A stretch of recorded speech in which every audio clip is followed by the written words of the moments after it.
But the senator, while indoctrinated, could not explain his toxicity.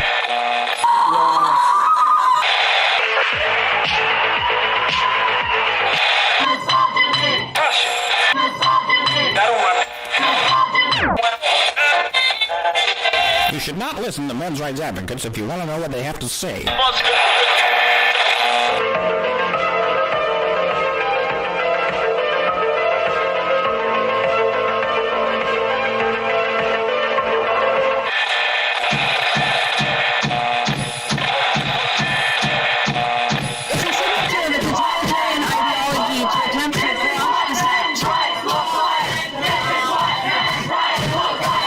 Let's begin it.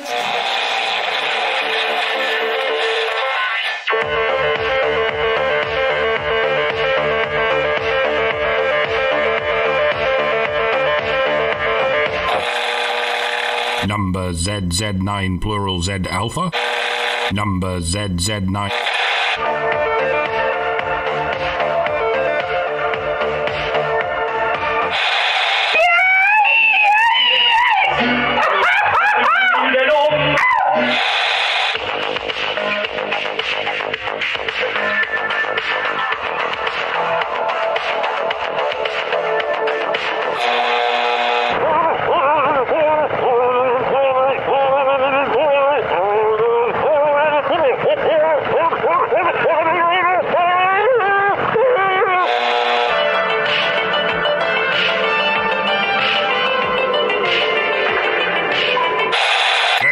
I said I've never seen such hideousness in all my life.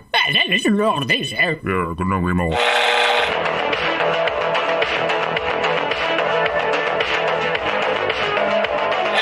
Like a furry torpedo to the...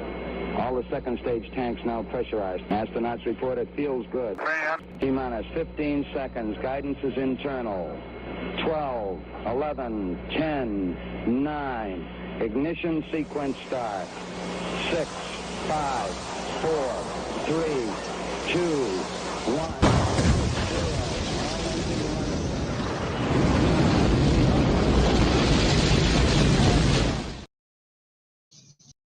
How is it sexism when we have no barriers today? So we can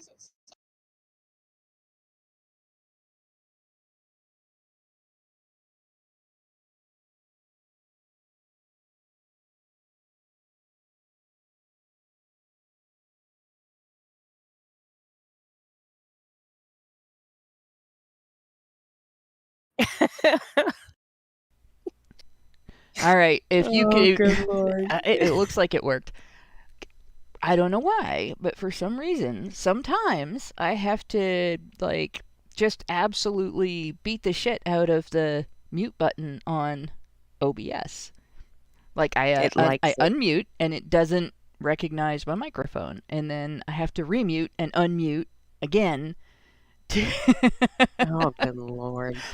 Welcome to Technical Difficulties with the Badgers. And HBR Talk 245, HBR Talk trudges through more swamps of womeny debates. I'm Hannah Wallen here with Nonsense Annihilator, Lauren B., and we've made it about halfway through. So, there's the end is near. I am halfway cooked. That there sounds about right.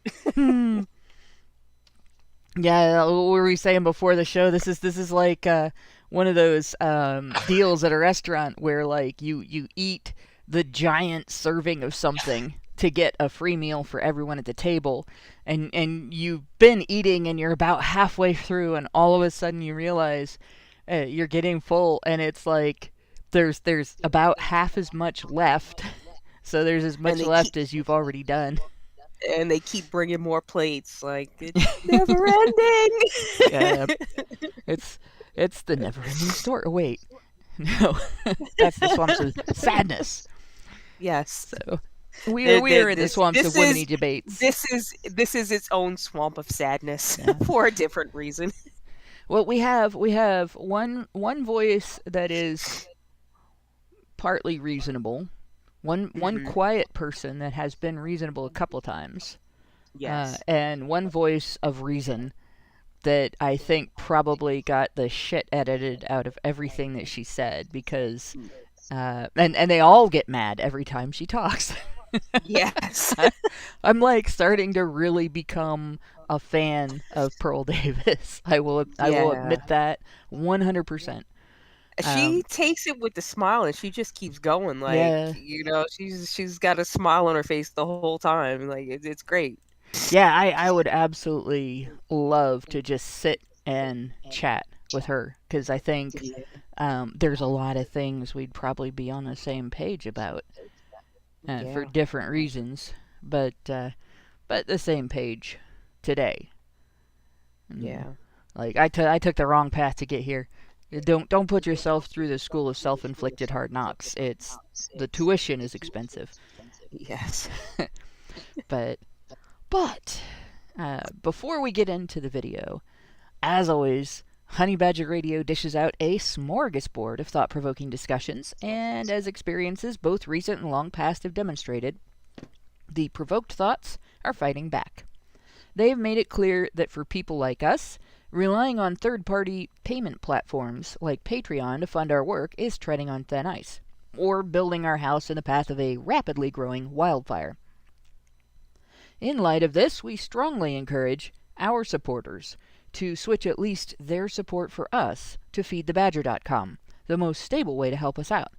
If you want to tip us directly instead of relying on any social media platform's tip jar, the link for that is feedthebadger.com/justthetip.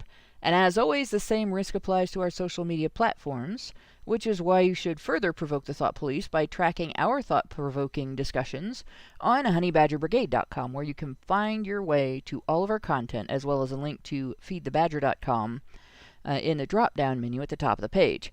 And last week, I forgot to read the Super Chats. So, because I'm an idiot. I'm not an idiot, but I did forget to read the Super Chats. So, last week, Egregious Charles sent us $5. This might even be 2 weeks ago. It's been a weird week this week, so my perception of time is off. It's been such a weird week that I haven't been on any social media all week. Wow. Yeah, That is weird. Like, I've done almost nothing online. So, but Egregious Charles gave us $5 and said, imagine if only owners of rental properties were allowed to discuss tenancy laws. Ooh. Exactly. I know that has to do with, we were talking about the abortion debate, so we're talking about the no uterus, no discussion, opinion. right? No opinion. And that's a really good point, because, I mean, you think about it, the issue doesn't just affect women. And women have this tendency to disregard the baby as a living thing, even though it meets all of the scientific criteria of a living human organism. And what I mean by that is there's a set of criteria for what constitutes living versus non-living, like dead or inorganic. And then there are criteria for what constitutes an organism and what constitutes human, right? Tissue versus organism. And human versus other species. And so it's definitely a living human organism. There's no denying that. So the only arguments regarding abortion that are worth addressing, it's not worth accepting the argument that it's not alive, because that's bullshit. And it's not worth accepting the human or non-human argument, because it's definitely not some other species, right? Right. So the only argument worth discussing is whether or not it's ethical to kill this living human organism, or whether it's unethical to kill this living human organism. And that is the way the entire abortion debate should be framed. But women like to frame it as if it is only about their bodies. So my other end of that, imagine if only rental property owners were allowed to discuss tenancy laws, like Charles said, is imagine if only rapists were allowed to discuss the ethics of rape. Their body, their choice. Imagine if only psycho killers, cannibal psycho killers, were allowed to discuss the ethics of killing and eating their neighbors. Their body, their choice. Right? So it becomes a totally different discussion when you recognize that male or female, and there's a point before you can tell where the fetus is still alive. And it's still like from the moment the gametes are created, it's living tissue, and from the moment that they meet and the egg is fertilized, it is a living human organism, right? But you don't have distinguished sex until much later, so it's an it, right? But yeah, it's really dishonest of women to say no uterus, no opinion. So NobaFan21 gave us $1 and said those women live in big deep blue cities. Are acting like without Roe versus Wade, suddenly the government sends in their police to arrest women who get pump and dumped by men. I like that, pump and dumped. You don't get pump and dumped by men if you don't participate in hookup culture. If you don't make sex your like primary thing that you do on a date. Right. That's never happened to me. No. Women talk about this all the time, like how horrible it is, and I'm like, well, nobody's ever done this to me.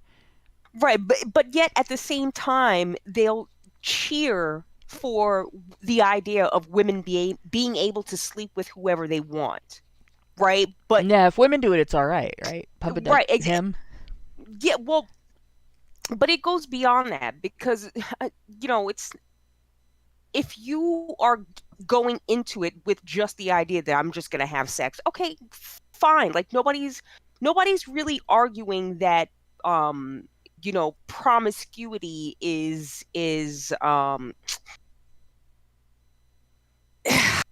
like the goal. Well, let me take that back. Right? Let me start all over because I'm coming at it from the wrong angle. The idea of a pump and dump when women are upset about it is because they had intentions or they had feelings that weren't being reciprocated, right? And so now they're just left out in the cold and it's like, oh my God, how could he do this to me? But then you're also dealing with a section of women that, I want to be able to sleep around. Okay, well, if that guy now feels like he doesn't want to deal with you anymore, you don't really have the right to be mad if he wants to have sex with you and never call you again. That's his option.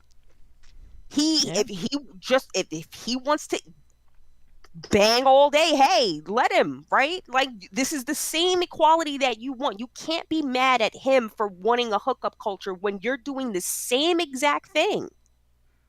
No, that's if you're not memorable enough to keep his attention for more than one night, that is a you problem, not a him problem. Exactly.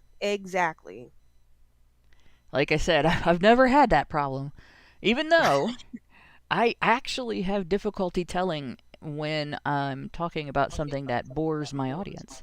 Like if they're looking at, like, I can't tell from social signals that somebody doesn't want to listen to what I'm talking about.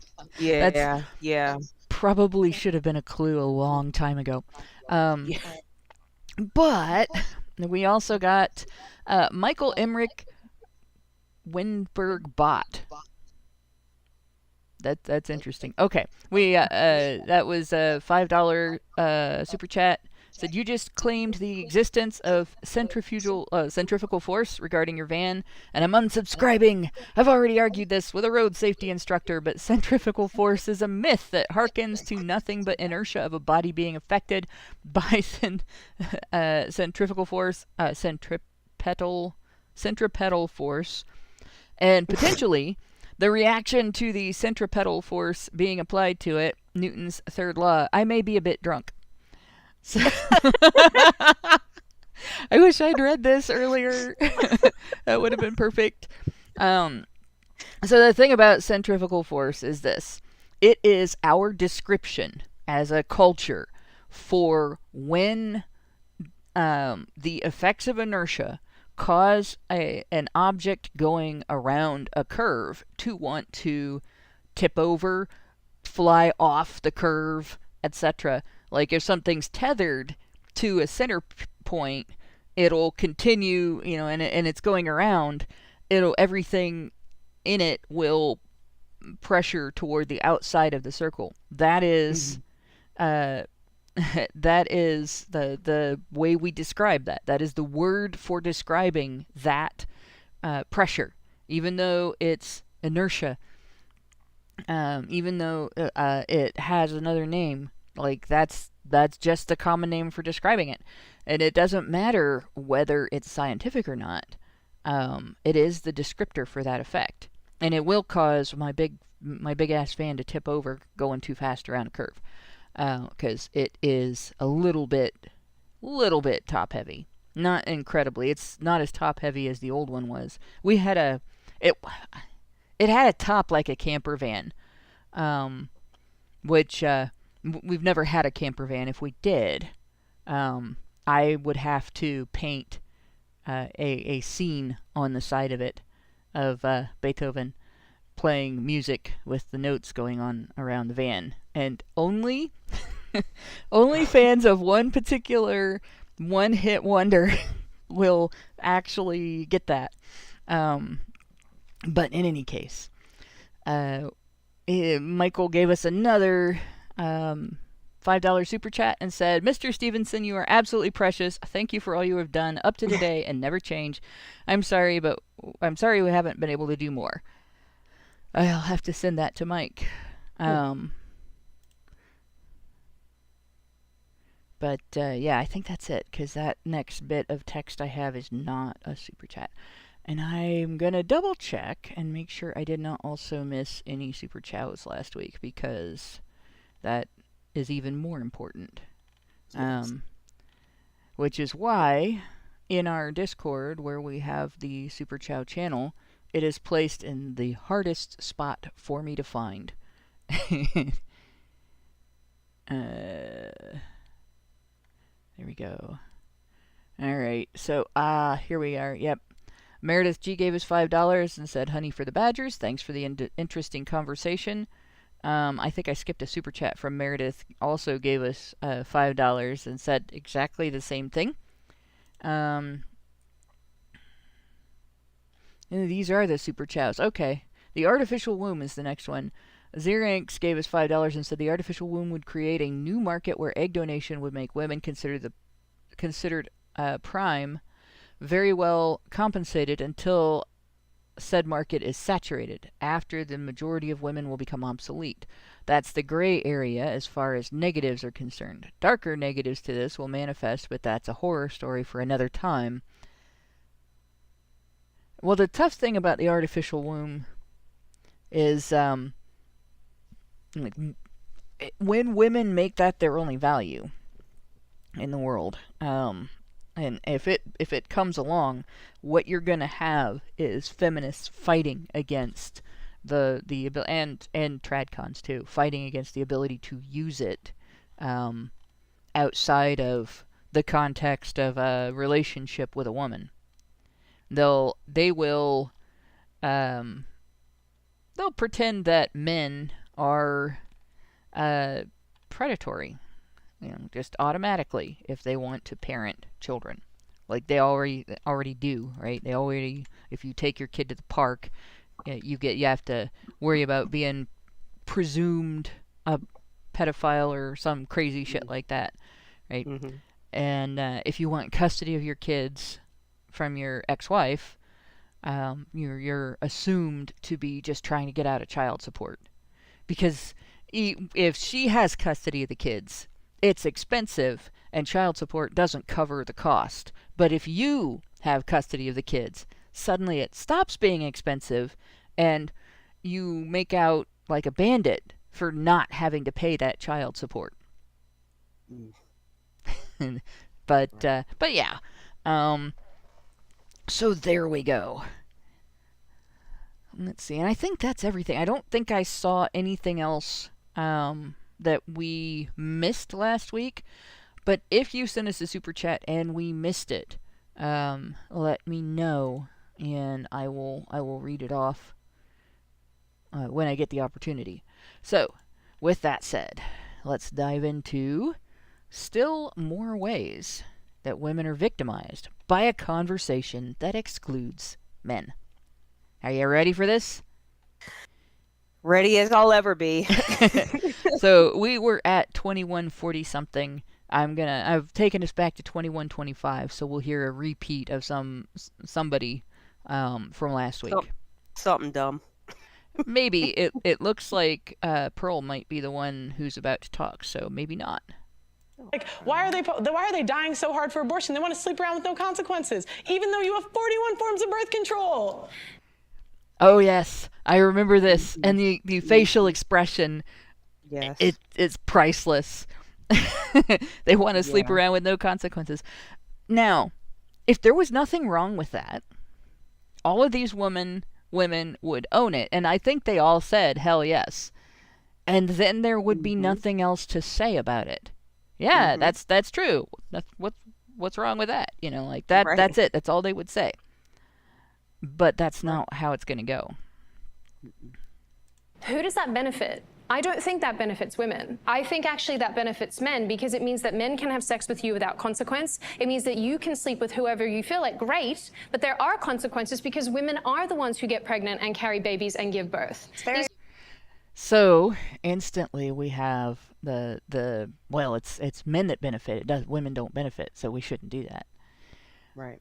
But when you think about it, it's not that there's no consequences for men. Because what happens when a woman gets pregnant? Who has all the rights in that moment? Who gets to make all the decisions after conception? Does the man get to enforce any decision? Never. They like to make it seem as though they're being manipulated into doing this thing, but nobody can force you. Nobody can walk you into. They can't drag you into the abortion clinic. They can't strap your legs up in the stirrups. Unless you're underage, and then they can. Right. If your state has the parental consent laws that the right to life organizations have fought for. So if your state says that a teenager can't get an abortion without parental consent, abortionists take that as license to force abortion on teenagers if the parents consent. And I know 2 people who that happened to, and were literally strapped down, and the procedure was done on them against their will. And abortion advocates have been split when I've brought that up. Personally, I think that parental consent laws should not give parents license to force the procedure on a teenager against their will. But a teenager should still have to get parental consent to have the procedure. And the reason is there are kids that will not consider their own health conditions when they go into these clinics to have these things done. And if you have any kind of allergy to medicine, if you have any kind of anything that can make it go wrong, and you're not considering what those things are, it greatly increases your chance of having something go wrong. And also, if you are in a situation where the father of the baby is an adult, and you've actually been a victim of statutory rape, like you're 14, 15 years old, and your guidance counselor takes you for an abortion, that actually hides a statutory rape. Like, that shouldn't happen. So the parents really should be notified, and when somebody goes in to have an abortion, and they may be an underage victim of statutory rape, then it's just getting, that's actually harmful to the patient. Yeah. But in any case, I gotta say, I'm so glad that I never had kids, because I would have a girl, just how luck would have it, I would have a girl where I'd have to worry about shit like this, right? Or I would have a son and I would have to worry about every single other female out there. It is So scary. It is scary. it, And oh, so when I first started learning how rampant sexual abuse is in the public school system, I had 3 kids in school, and 2 of them didn't live with me. Um, so that's like nightmare fuel right there, right? And there's a lot about raising kids that is very stressful. It doesn't take away from how wonderful it is to be a mom if you want to be a mom, and I'm sure it's the same way with dad, wanting to be a dad. But yeah, nobody should conceive children if they don't want to have children, because it's yeah. definitely not an undertaking that you should engage in if you don't want to do it. No, no, there's too many people. It happens enough already. I Yeah, mean, good Lord, how many people are just exist just because, oops, I forgot I didn't want to use a condom, or I forgot, or, yeah, the myriad of excuses that are made, to not use birth control, and a lot of people walking are a result of that, you yeah. know. Well, and honestly, there are things that are expected of men that are just not expected of women. Hmm. And men, this expectation isn't something that's just like, society says you must do this. It's nature expecting it of men. Not nature as in the trees and the chirping birds, but the laws of physics. Hmm. Okay? So if you get a device that cuts things or hammers things or, twists and folds and spindles and mutilates things, whatever, and you're going to use it, and there are ways you can use it incorrectly that will cause you to get hurt. If you don't read the instructions, it doesn't turn around as, oh, you poor thing, well, you can undo the injury, right? Hmm. That's not how nature works. That's not how the laws of physics work. That's not how reality works. How So, any of this works. no, it's not how any of this works, right? And those injuries can be devastating, permanent, deadly even if you mess with the wrong stuff at home. And you don't go into your woodworking setup lightly, you know. But so men are used to having to understand how what they are using works, and whether that means reading the instructions, whether that means watching videos on it, learning it from someone else. Men who don't do that get hurt or eliminated from the gene pool. So they have to, Yep. right? Women just start pushing buttons, Hmm. you know. Oh gosh, I wrecked dinner. I don't know what I did wrong. Well, did you read the instructions on the new cooking gadget we got? No. Oh gosh, I'm pregnant. I don't know what went wrong. Well, did you read how to properly use your birth control? Wow, why Did would you I have to read do that? about what you can and can't take or eat with your birth control pills? You know, I think this is, and I wouldn't say that it mostly affects women. I think it's a human trait, right? People don't like to be told what they don't know. People. Eh, I think boys grow up learning more consequences from that than girls do because boys Yeah. mess with things that are more dangerous. I think Hmm. girls grow up and they don't learn that until, they use something as an adult. And at wrecking dinner is no big deal. You can make another dinner, right? But I'm Right. guilty of the failing to read the instructions thing. Like Yeah. I'm talking about myself, right? I didn't get hit by the knock-up fairy. Um, Hmm. and that's, that put us about 2 or 3 years ahead of schedule on having kids, Yeah. and made it so that we really had no choice in terms of financial decision making. After the first one, we were done. We couldn't give him a younger sibling because we never got ourselves straightened out financially until we were old enough that it was a dumb idea to have another one. Yeah. And that's my fault. That was me not reading the instructions. That was me not doing what I was supposed to do. Your due diligence.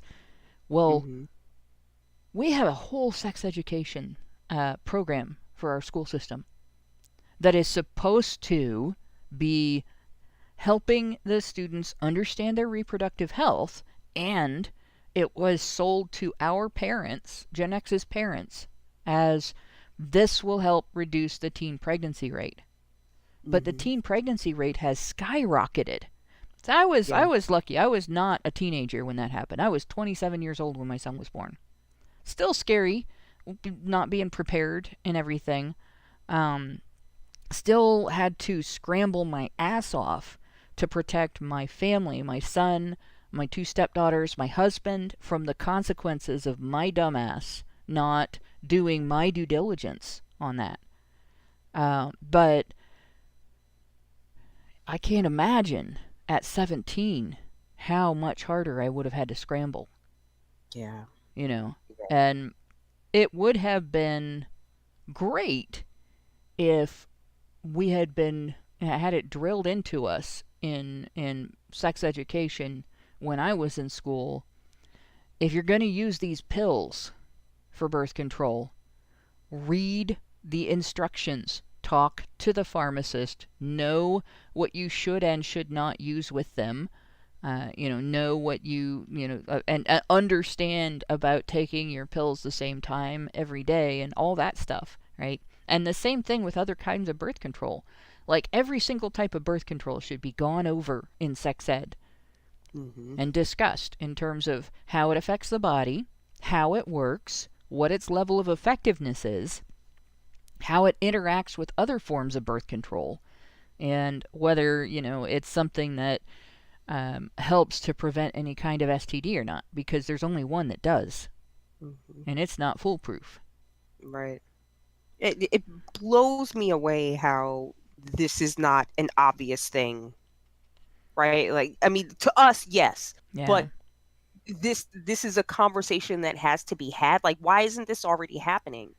And it's because our schools are not intended to educate. I swear it's no, they're intended to make you good little automatic workers. Exactly. God, man, again, another reason. Glad I don't have kids that have to be, and you don't have to put your children through the public education system, right? You can homeschool. It is an option. It doesn't work for everybody. It's not feasible for everyone. I understand. But, I just, even if you homeschool your kids, they eventually grow up and they have to deal with these maladjusted discontents of the world, and it's how do you prepare them for that? And the really tough thing is, you look at this is a group of 9 women, because the one that's directing it doesn't do a lot of discussion. She just asks questions. But so a group of 9 women, and out of 9 women, only one of them didn't treat the subject of sexual promiscuity in a manner that is bad for men. So if we say 1 in 10% of women, if you're lucky, I'll bet if you had 50 women up there, Pearl would still be the only one who didn't blame men for women's pregnancy. Yeah. I'll bet if you had 100 women up there, you might get to. Maybe. Then that's a stretch. It's, not a very popular opinion, apparently. I mean, how many women do you think they would have to be looking to have on a panel before they asked me? Because I bet they would probably go through hundreds before they asked me. Easily. If they would even do that, you know what I mean? Yeah.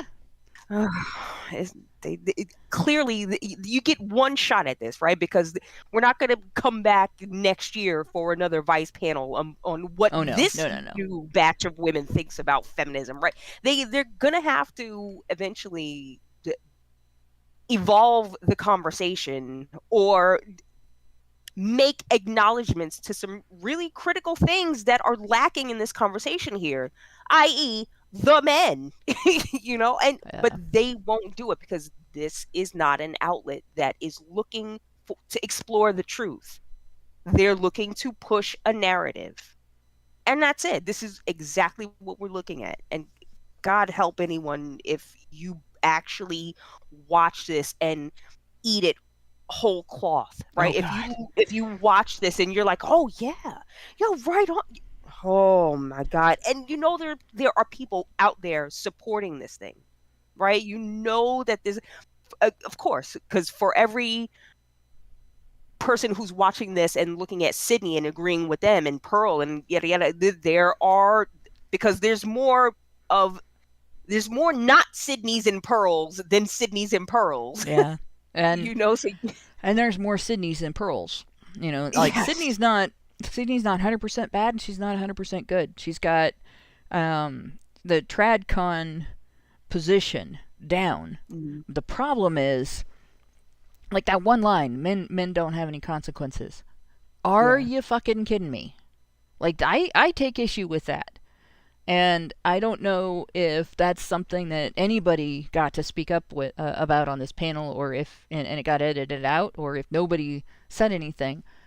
But first of all, prior to the legalization of abortion, I mean, the term shotgun wedding didn't come out of nowhere, right? Mm-hmm. Mm-hmm. Did not come out of nowhere. And before anybody's like, oh, well, Sydney's dishonest. No, this is traditionalist conservatism at its height. Men are responsible for everything in traditionalist conservatism. The head of the household, the bottom line, the heavy, right? The person who carries the family. That is the male gender role in traditionalism.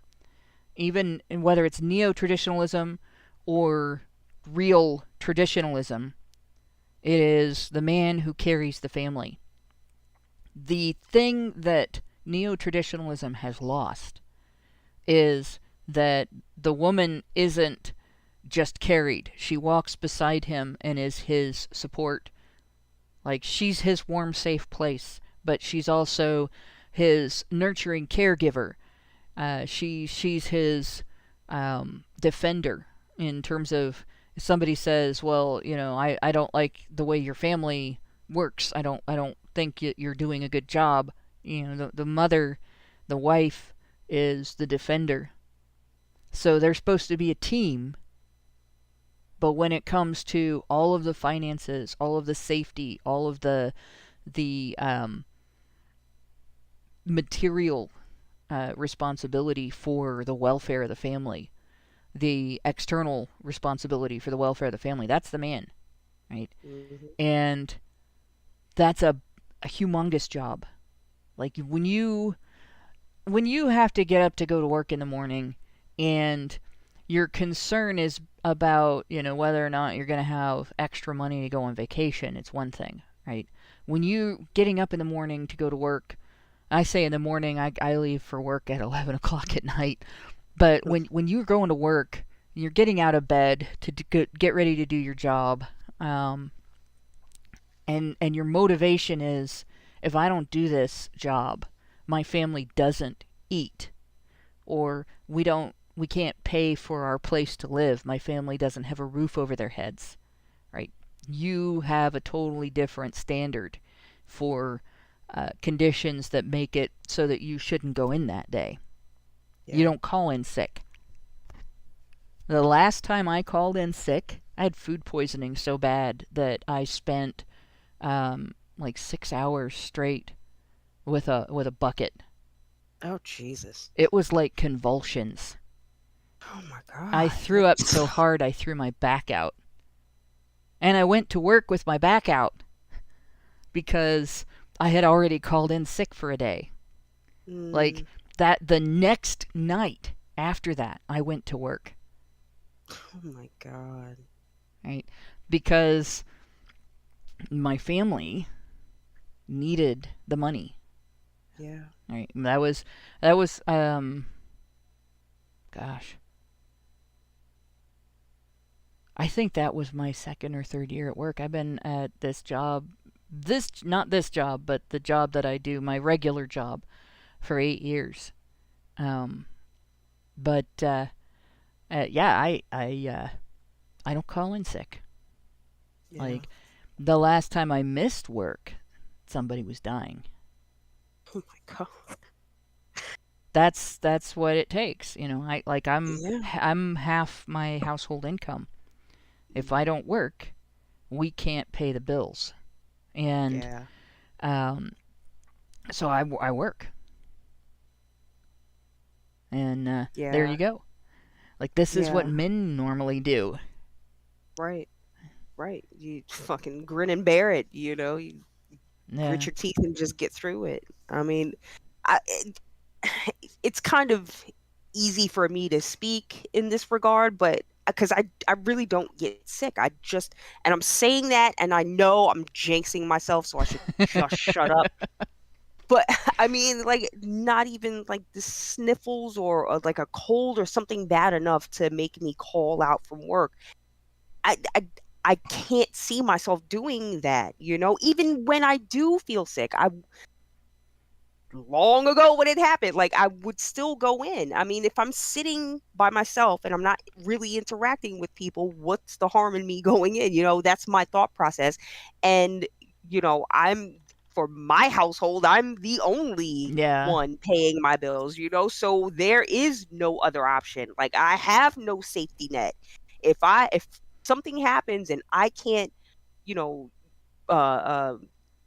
if I can't live, if I can't pay to survive here, I gotta go live with my mom, you know, and I gotta hope that it happens before she passes on, you know, because outside of that, I just don't have a safety net, right? So that work ethic is just it's ingrained in me because, like, my father, when I was young, he was a contractor. So his work was, you know, when he had a contract, when he had work to do. And outside of that, he was a nervous wreck because he was always stressed about having to find another job, more income to support the family. Yeah. You know, so just growing up and watching that, it never really left my brain, you know. It's just always how I've treated my jobs. Yeah. So I've never left a breadwinning job without having another job lined up. And I don't leave until I don't turn in my notice until after I've secured that other job. So when I switch jobs, and I've done it a few times in the last, 30 plus years that I've been working, I do both jobs at the same time. Like, when I left the gas station for the pharmacy, I spent 2 weeks working 2 full-time jobs. One of them was training and the other one was working the night shift. And then again, when I left the pharmacy for the job that I do now, I went into training and I was sick at that time. I had some kind of flu, and it was bad. Like, I could barely breathe. And I can remember dragging my ass out of bed, feeling like somebody hit me with a truck to go in and take my classes, because I couldn't afford to miss them. And then going from class to work at the pharmacy because I couldn't afford to have, in my history, just in case, some employer that was going to say, oh yeah, well, we didn't get any notice here when she quit. and because I Yeah. don't want another time if I have to switch jobs, which I don't intend to ever leave the job that I have now voluntarily. Yeah. There are a couple of clients that I think would be devastated because I've made myself a big part of their lives, and when I am gone for a while, when I do take time off, like they get nervous about whether I'm coming back or not. So it's one of those things that you just don't do to people in that situation. It's totally different than working in retail. But yeah, like these are things that you usually, like my dad, I saw my dad do that when I was growing up. I learned that from both of my parents. My mom always felt like somebody hit her with a truck. She had Ehlers-Danlos syndrome, and she wasn't hit with a truck. She was in a little Datsun hatchback that was T-boned by a big Buick four-door sedan, and I don't remember what model or what. I don't remember what model or year it was, other than that the accident happened in 1982. So we are talking about a steel car, not an aluminum car. And we were hit at least 55 miles an hour. We were pushed unbelievably far by that vehicle, and my mom almost died. And for the rest of her life, she had chronic pain. She had 5 chronic pain disorders. And she worked in a business. She ran, with my dad, a photography business. That was one of my first jobs, was working for that business. She did photography for the local newspaper. She substitute taught. She was on our city council in our hometown. She was president of the city council for 4 years. She worked with the Miami Area Canal Society, the Republican women in our county. She was on the Republican Central Committee for a while. God, I've left some stuff out, and I know it. My mom did everything. Like, she worked. She would not just not work. She could have been disabled. She could have gotten disability. But she always worked. She wrote. She and Dad actually started a newspaper, and they ran it for a few years, like 3 years after the accident. It was basically to show the local newspaper that actually, yes, we are valuable and you don't want us to leave. And it worked. They gave my dad a contract that I guarantee you no other photography stringer for any other newspaper has ever had. He had the copyright to his photos. Like, that's unheard of in stringer work. And my dad was like that too. He had 4 jobs when I was growing up. And he did everything. He was a full-time school teacher. He did that stringer photography. He had a photo business where he did weddings and portraits and stuff like that, commercial photography. He ran the yearbook and the photography club at school. He was a coach part of the time. He did everything. And I watched my parents work like that all their lives. And I watched them get up when, under circumstances where you might consider checking into a hospital and go to work. My dad worked during the days before his first heart attack. He went to work. That heart attack was starting. Jeez. He was his heart attack was not caused by plaque. It was caused by inflammation, and the inflammation was already. He thought he had the flu. The inflammation was already happening, and he went and photographed an event like that, and just took aspirin, because you do for the flu, right? Yeah. So that's the consequences of. That a man faces, and that's the way that a woman stands up and supports her husband and her family. Like, my mom never let my dad face that responsibility without her support. And when he wanted to have a photography business, she learned photography. Mm. You know, that's the way a family pulls together. Right. But that's not the only consequence a guy faces, right? My dad wanted, with every fiber in his being, to be a dad. And he threw everything of himself into fatherhood. Some guys don't want to be a dad. Or, if they want to be a dad, it's not necessarily with the woman who makes them one. And they don't get married. And their consequence is they get treated as a deadbeat, an abuser, an abandoner, basically a total, complete piece of shit for putting her in that situation as if she didn't have anything to do with it. And on top of that, even if they don't want to participate, they get shamed into it, and they get threatened into it with mandated child support. And if a guy does throw himself into being a husband and father, but the woman doesn't, he has no recourse there either. She can leave, she can take the kids, she can take half of his shit, she can demand maintenance, and she can demand child support. Right? And that she doesn't even have to let him see them. There is no mechanism for enforcement that doesn't cost him money. Right. The prosecutor's not going to come along and go after you for contempt of court because you're not letting your husband see his kids. Mm-hmm. So men face profound consequences from carelessly becoming fathers. Women can choose to become a mother. They can choose not to become a mother. They can choose to stop being a mother. They can choose to kill the baby before the baby's fully gestated and born. They can choose to abandon the baby with impunity if they go to a safe place and abandon there where people are ready to take care of the baby. They can choose to relinquish the custody of the baby to the father.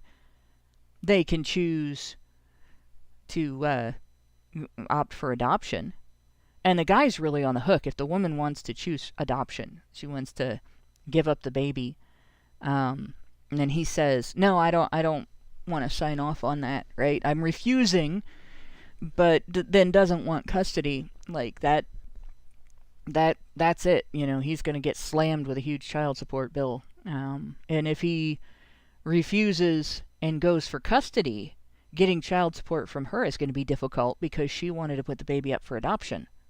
Mm-hmm. Right? So he's considered an abuser for that because he didn't go along with her. Yeah. He has no recourse. So this statement that the man faces no consequences while the woman carries all the burden. No. Everybody has consequences. Yeah. The woman has consequences, the man has consequences, and the child has consequences. Exactly. The child that at elementary school age gets to see mom panic because she comes home and discovers that they've shut off the power because she didn't pay the electric bill. Right? The child that doesn't get to have the same experiences as the other kids at school because mom and dad don't have the money to give them those experiences. Or the child that lives in a neighborhood that's high crime because mom and dad can't pay the rent in a neighborhood that is not high crime. Right? Those are some things. The child that doesn't get to have a relationship with his or her dad because mom's mad. Right? A lot of things happen to the kid that nobody considers. The fathers consider many things, the mothers don't. Mm-hmm. So I love that conservatives value family unity, and I'll play to that when fighting for equally shared parenting law and stuff like that, because you have to get conservative politicians to vote for your bill, right? You have to get conservative politicians to introduce your bill. But for fuck's sake, they're not the solution to everything, because they do not understand the situation that men are in. Women used to have an expectation of some personal accountability and some dedication to their family. And it was reasonable to have gender roles in that circumstance where each adult in the family was responsible for a segment of the needs that the family had. Taking care of the family's welfare, keeping the family healthy and safe and fulfilled, right? But when you put all of it on the man and none of it on the woman, and then you say the man faces no consequence, you are absolutely full of shit. Absolutely. Yeah. And men die from that. Men commit suicide because of that. Men commit suicide because they lose their contact with their children and they're devastated. Men commit suicide because they're demonized. Men go to jail for that. Right? Men have... This is...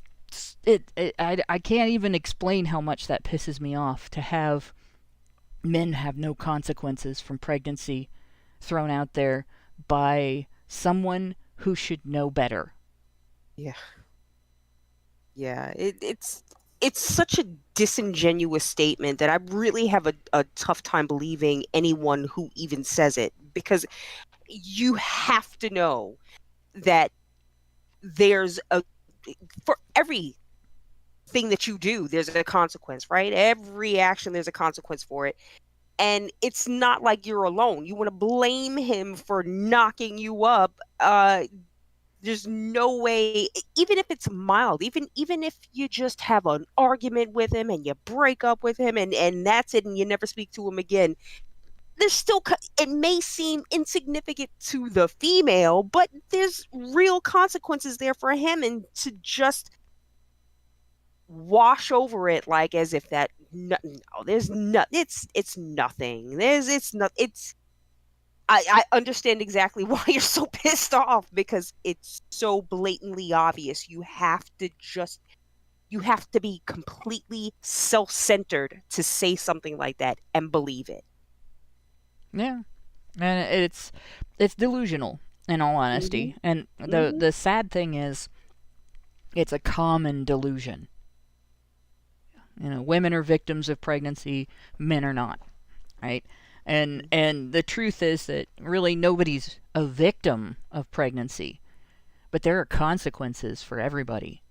Yep. Even people who are not involved in the pregnancy, right? When you have an unwed pregnancy, other family members that are willing to step up and help the family member in need, there's consequences to that. Your life changes. If you take that person into your home, your whole life changes, right? And if you give money, you are enabling, and you can guarantee who they're going to come to for help the next time, right? And that's it's what family does for each other, you know, if you're in a good family, but it's still a consequence. So yeah, I don't know. I could go on a long rant about that, but we still have half the video. Like, we literally got 30 seconds in. Yeah.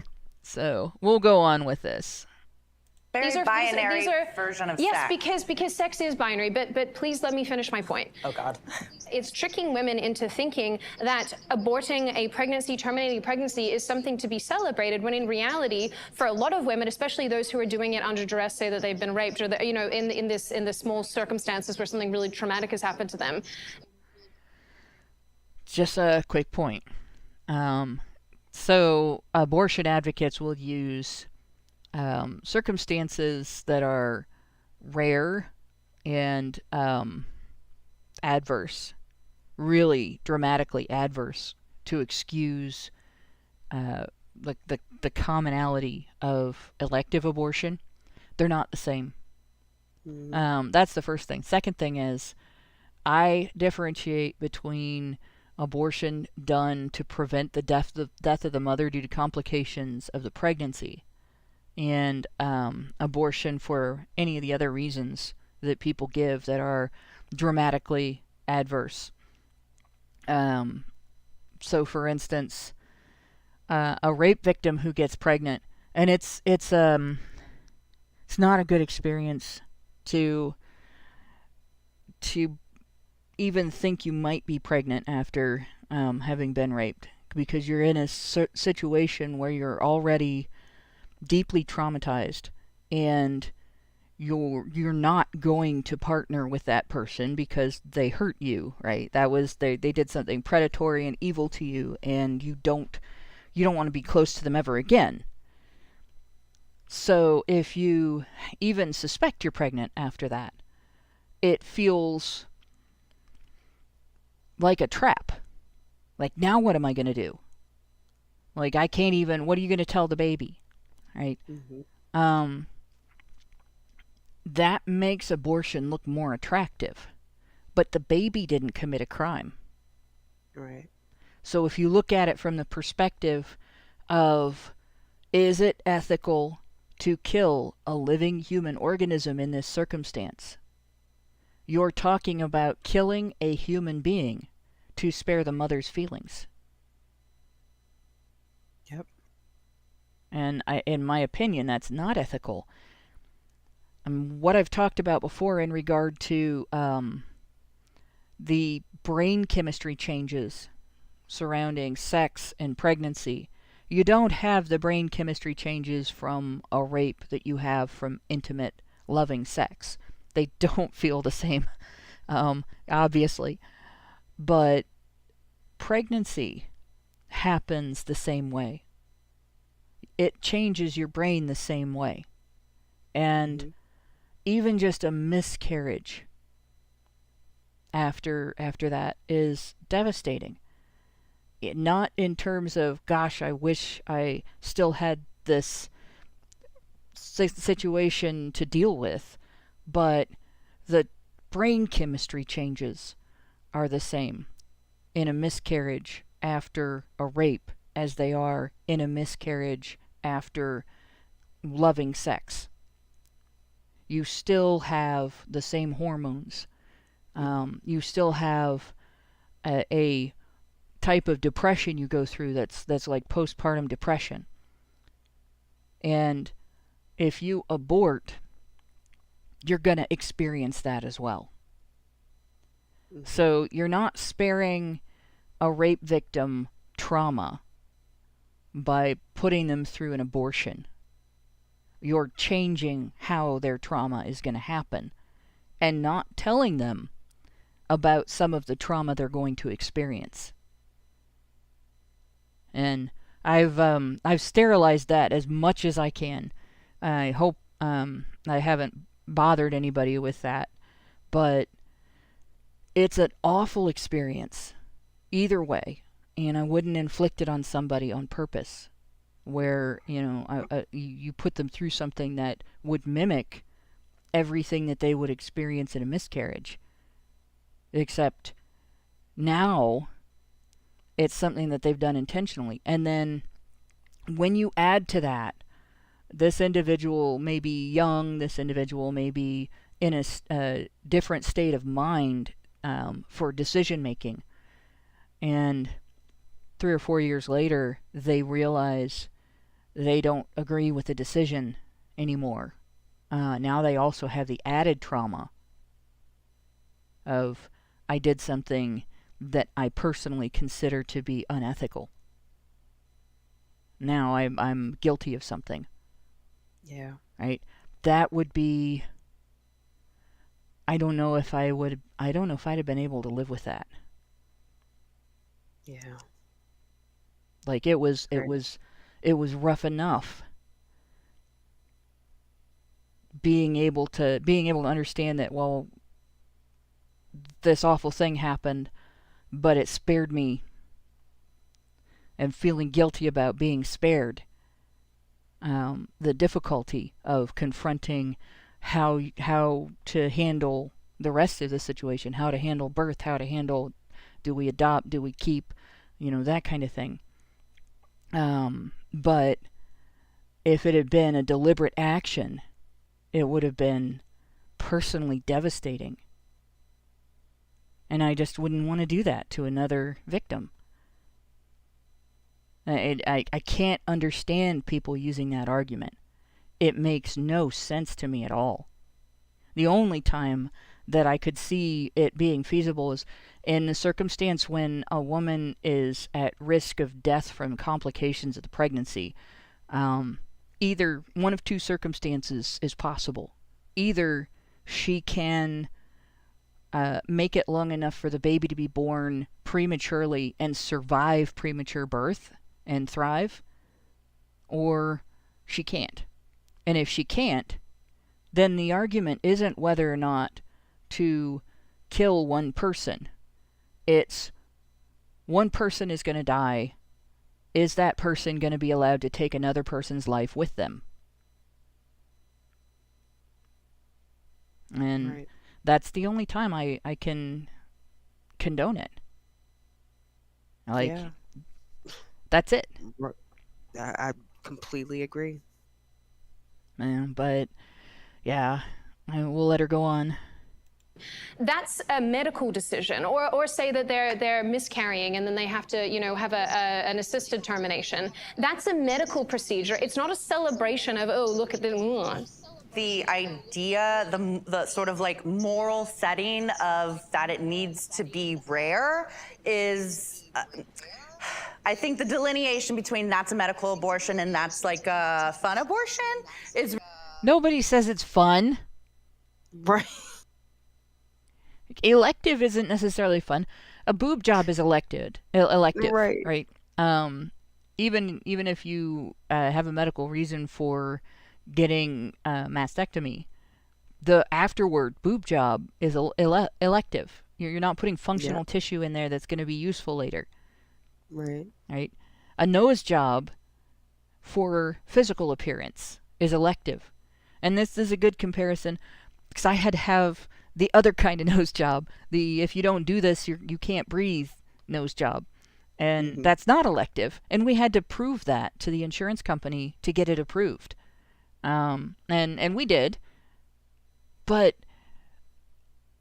that is disingenuous. That is false framing. That is a straw man argument right there. Yeah. Yep. And no, I don't think abortion is fun for anybody. Not even the abortionist. God, I hope not anyway. Maybe ones like Dr. Gosnell. Yeah. Is really interesting because they're all medical. It's all a medical procedure. And so no matter what you're doing, going in there and getting it, like it's not like, oh, you're only allowed two. It's just like you should just be able to get a medical procedure done when it's something that you need done. We shouldn't be deciding. I can't believe I missed that. Oh my God. I can't believe I missed the idea of a fun abortion while I was doing this fucking video. Oh my God! There's no such thing as a fun procedure where you get rid of your nose, because your nose is yours. But I guess the idea of a fun abortion is like it's fun to get rid of this man who was otherwise in your system, and like, ha. Even though I invited this man into my system, and now I have his genetics in my system. I guess now that I have the option of getting rid of it, it's so much fun getting rid of this man from my system. When I could have just 41 forms of birth control. Have we got to that part of this discussion yet? Yeah, she mentioned that early on. Where Pearl pointed out that there were 41 forms of birth control. Yeah, but it's just not that much fun preventing a man's DNA from getting into your system, but it's so much fun getting rid of that man's existence from my system.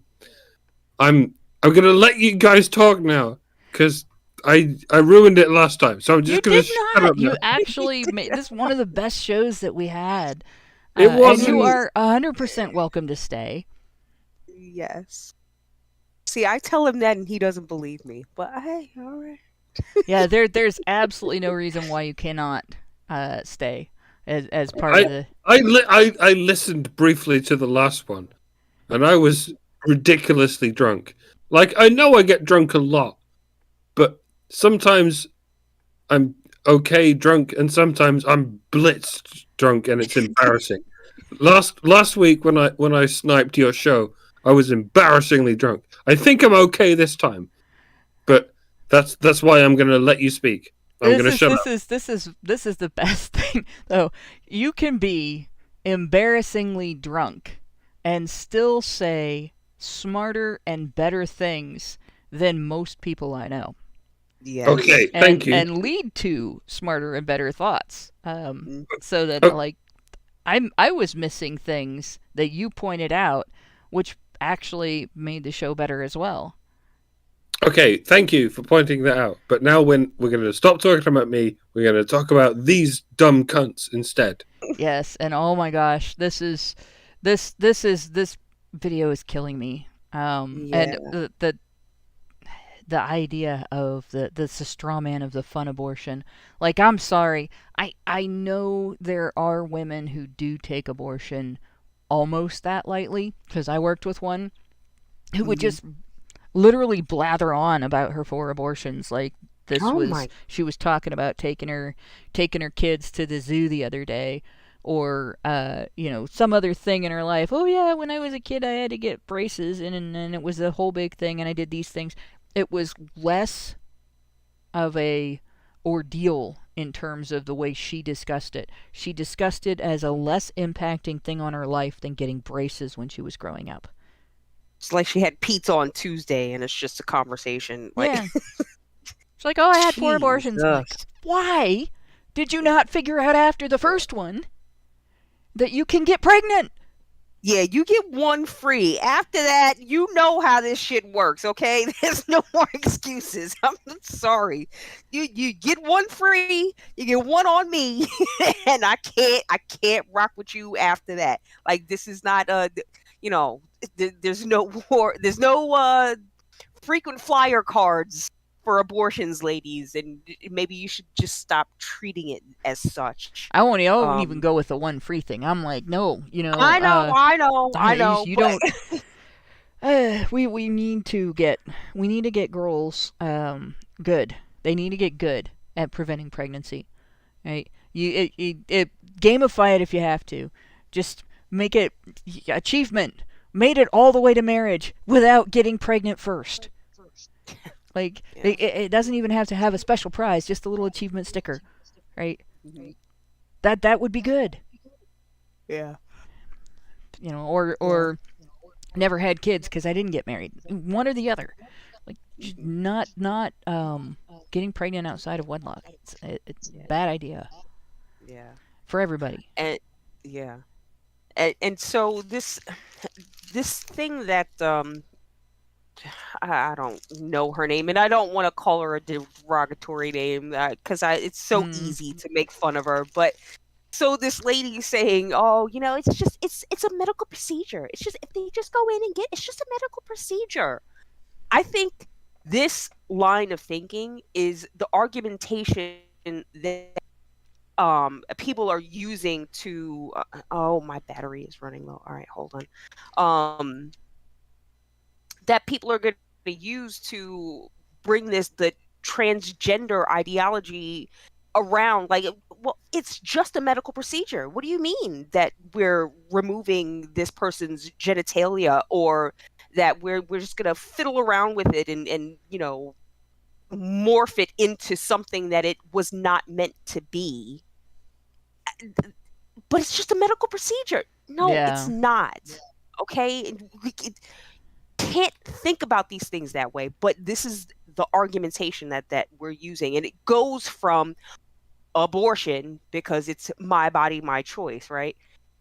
And you can clearly see how this is the kind of thinking that they would use to justify mutilating genitalia of children because I feel like I'm a girl.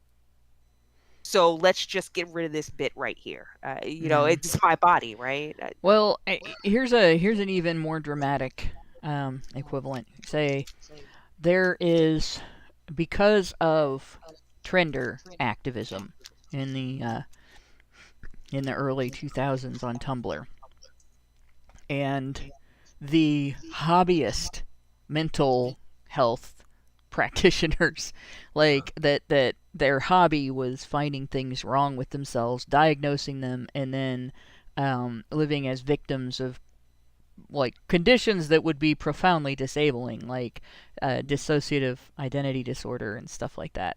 And the term headmates being coined and all that jazz.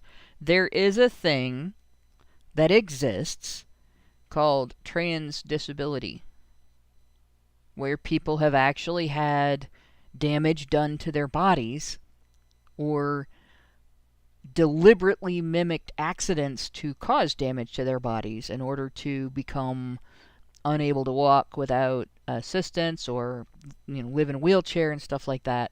Or they're just mimicking it. Some of them are just living that way even though they can get up and walk. And it's there's obviously the the outrage issue there. Like, you're mocking people with real disabilities when you do that. But the procedure to damage your legs so they don't work, is that a medical procedure because you're in a condition where your legs work properly and you don't want them to? Anything you choose to have done in a medical environment is now a medical decision? Is that the way that we're going? Because if we do that, and then we also do the thing that we've been doing for the last 3 years, where the state gets to make your medical decisions for you and you don't get to say no, we now are in a situation where the state taking away your freedom of movement, the state taking away your physical capabilities, the state taking away your life, right? Putting you in an institution because you have a political disagreement with the current regime. But it's not state abuse. It's not education camps, re-education camps. It's not concentration camps. It's not mass murder. It's a medical decision. We're just giving 10,000 people a day medically assisted death, medical assistance in dying, whatever. That's medical because it's happening in a medical environment. Right. Where does that end? Mm-hmm. But sure, you can define anything as a medical a procedure. Just do it in a hospital. Right. Sensitized to taking someone's life. That should never be an empowering factor for a woman. I definitely agree in that, like, there should be no absolute thing any woman should do. There should not be an absolute response to incest or rape or any of these things. Every woman should have the choice of if they want to or not want to carry that child, whether it is having fun, getting raped, incest, whatever it is. I don't glorify and glamorize abortion. I think it's a very traumatic thing. I doubt that if somebody if they have to do it, they'll do it. I don't think. So there's another thing there, and gotta interrupt with. That's the personal, right? I don't glorify. I don't do this. I don't feel this way about it. That's fine. You don't have to. But Gloria Steinem started the Shout Your Abortion movement and had T-shirts made. Women bought them and wore them to work.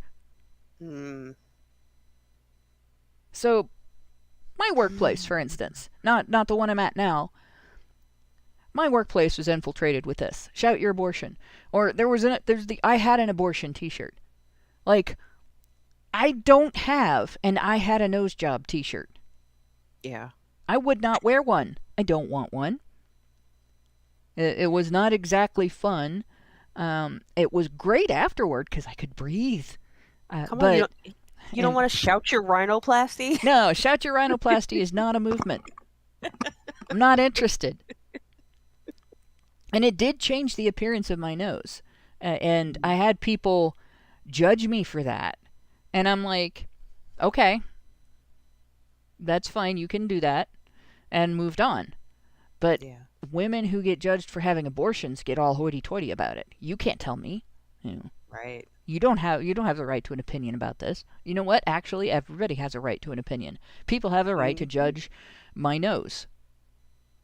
Right? You can tell me my nose was better before the surgery.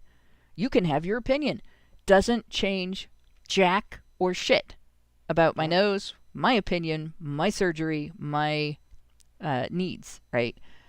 But I don't need to go out and buy a t-shirt that says I had a nose job to defy your stupid opinion about my nose. And if you need to go shout your abortion to defy other people's stupid opinion about your abortion, that tells me that you're not entirely comfortable with it. Yeah. And you'll notice that there were no trans men in this panel reminding these women that it doesn't matter what decision you make, men always have it worse. There were no non-binary individuals in this panel saying it doesn't matter what decision you make as a woman, you're a murderer, and men are the victims. It's none of that took place. Nope. I know you guys panel. you guys are a couple of weeks behind me and and like 1 week ahead of me at the same time.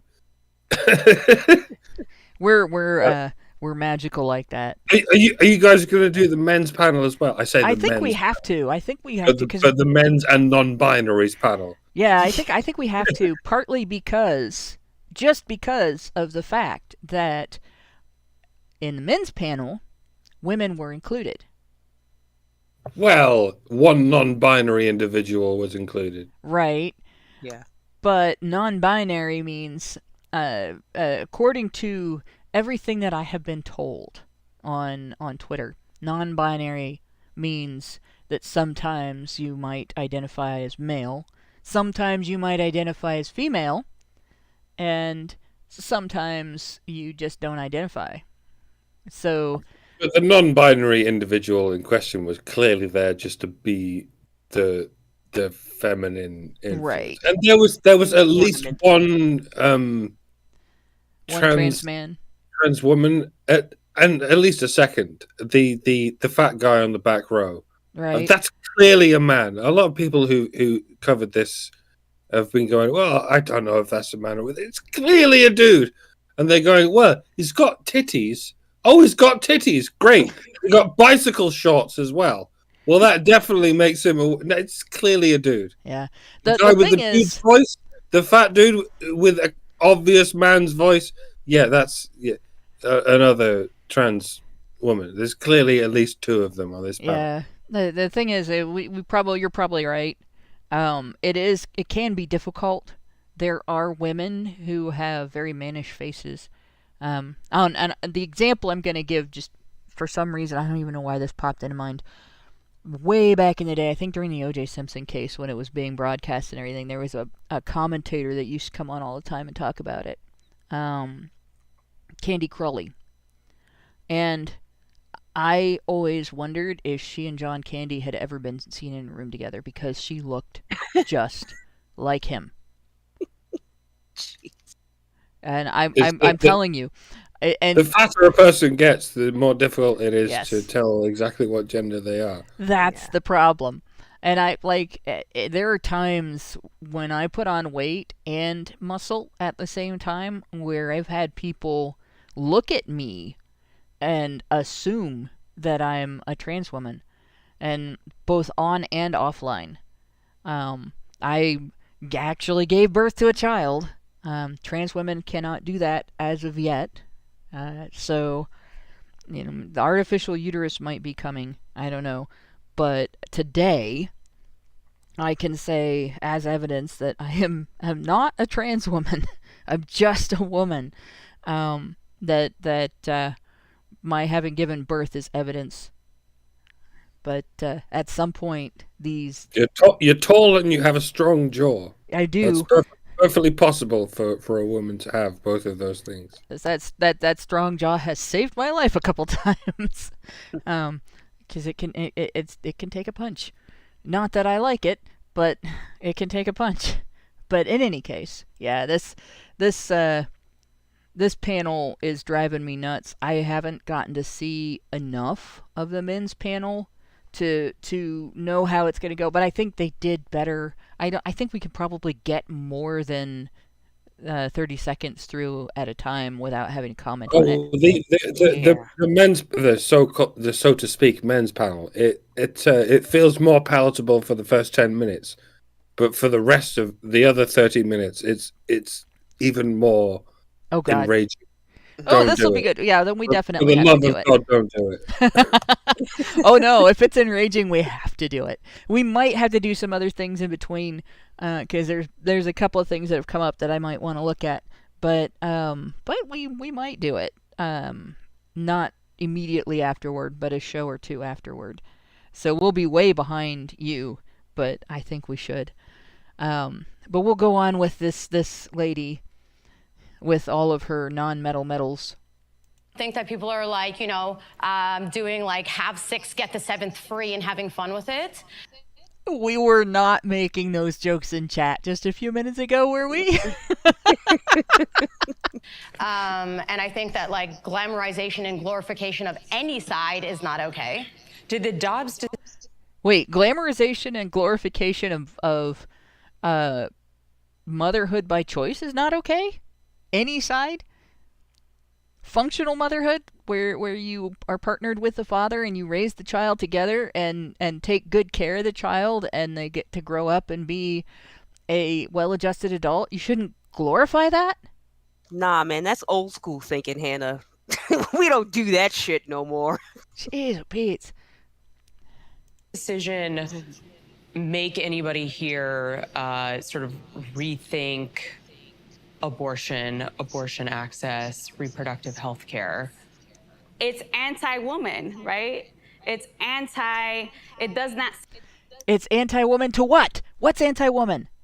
Right. Center people to have that voice for themselves and their own decisions, right? It is a barrier, right? It's giving more agency to women because it's moving it back to the state level. So locally, but why would the state have the ability to tell me what to do? Locally, oh God. Oh, but I'll bet if you ask her, should child support be abolished? Guaranteed. Guaranteed. Oh, the state should be enforcing that. Mm-hmm. Not even a question. That wouldn't even be an argument. That's a duh. Yeah. So she wants the Supreme Court to hamstring the states in terms of their legislation because she doesn't want the government telling her what to do. Unbelievable.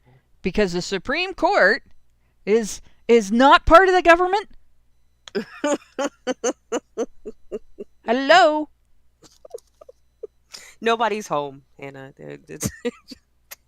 There's no one home. Nobody's home, yeah. Have that power. If you take out the viewpoint that life begins at conception, which is a really big defining principle for both the pro-life crowd, who very, very vehemently believe that, and then obviously a lot of the pro-choice crowd do not believe that. Taking banana that out of the equation, you do not have just whatever kind of autonomy you want as a person. It's regardless of male or female. You can't just have free run to do whatever the hell you want. That's not how society operates.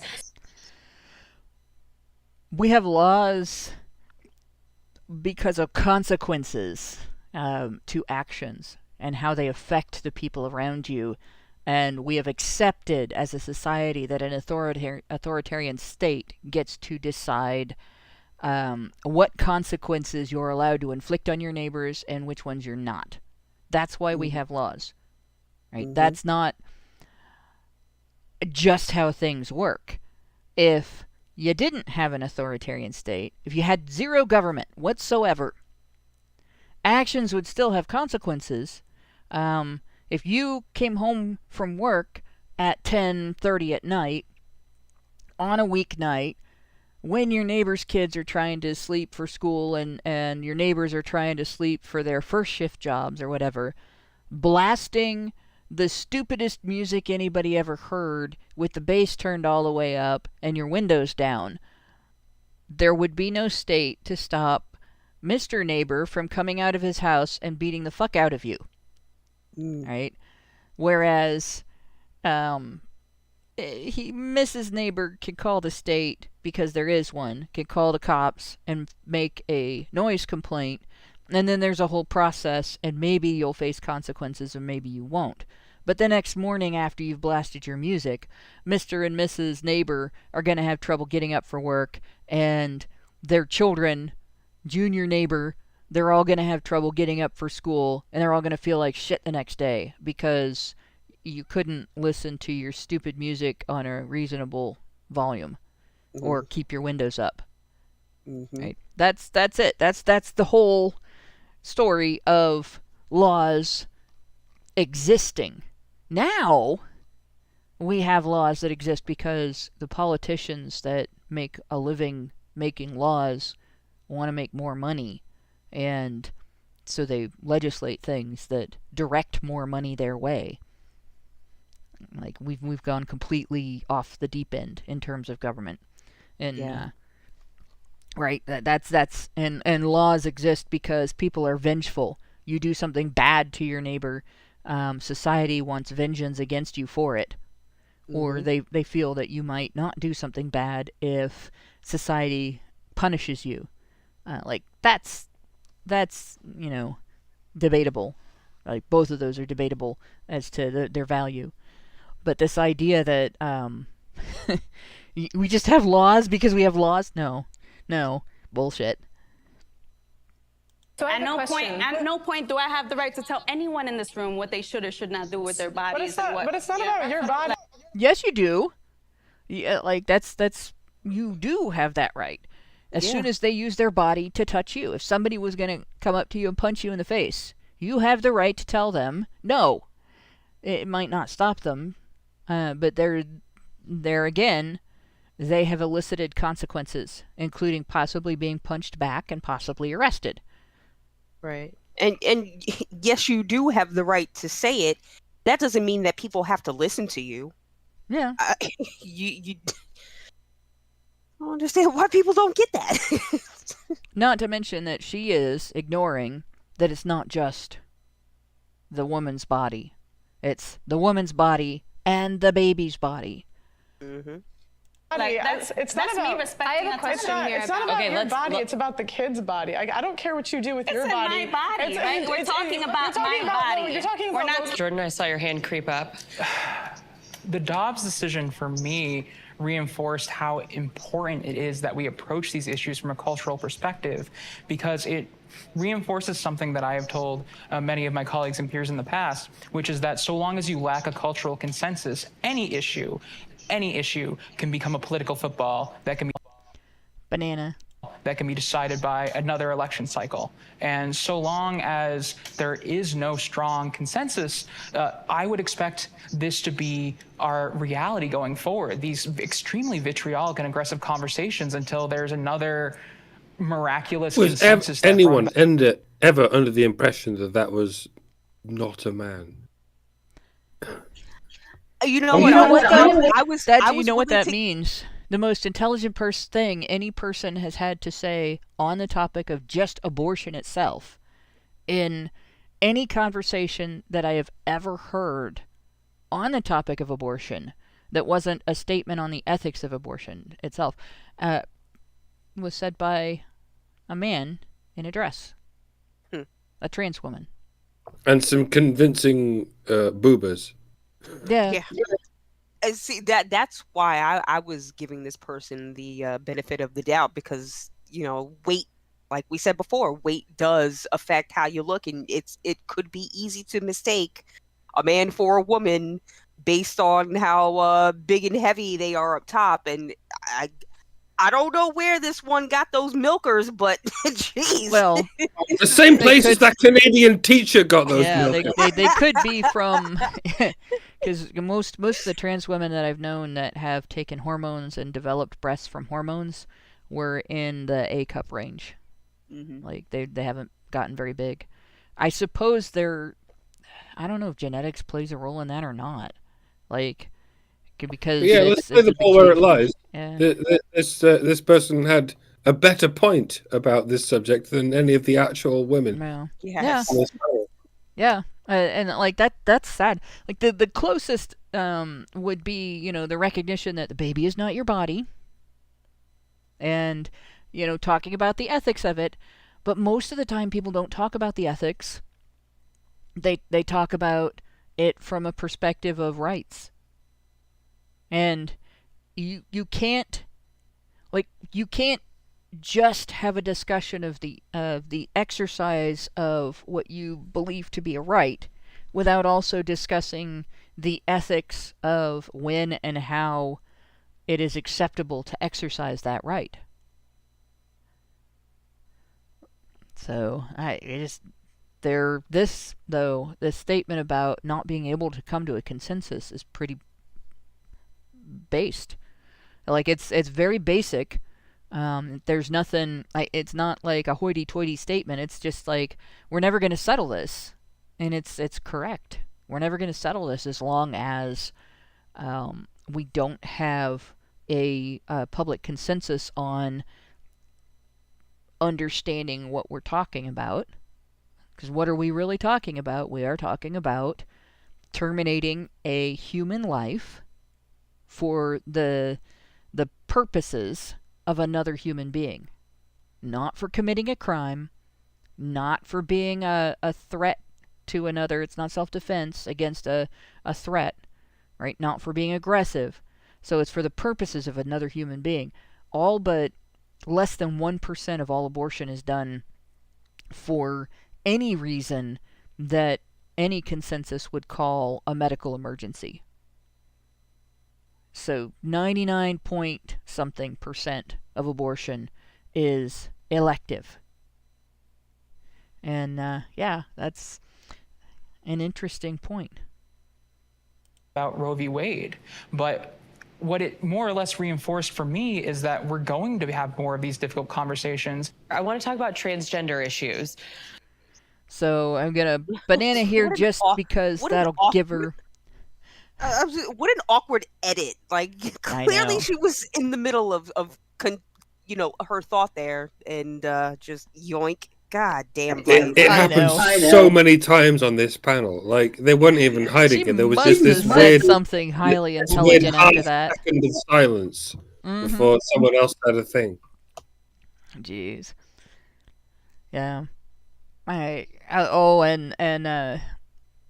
in our chat, it's hard to read this. Jay Robitali, I think is how it's pronounced. Says, yeah, there are a lot of rules about exercising 2A rights in the U.S. My country is too far gone. There's a valid point there, though. There's, like, the Second Amendment, the right to keep and bear arms, was written to allow any type of weapons. Like, it allowed people to have a freaking cannon in their... And you can have a cannon today in your front yard, actually. It allowed... Some of the people in the colonies actually owned warships. Like, some of the more wealthy people had their own warships. So this isn't... They're like people who talk today about it was never written to include... Yes, it was. It was written to include fucking nukes. Even though they didn't know they existed, right? It was. The thing is the ethics involved.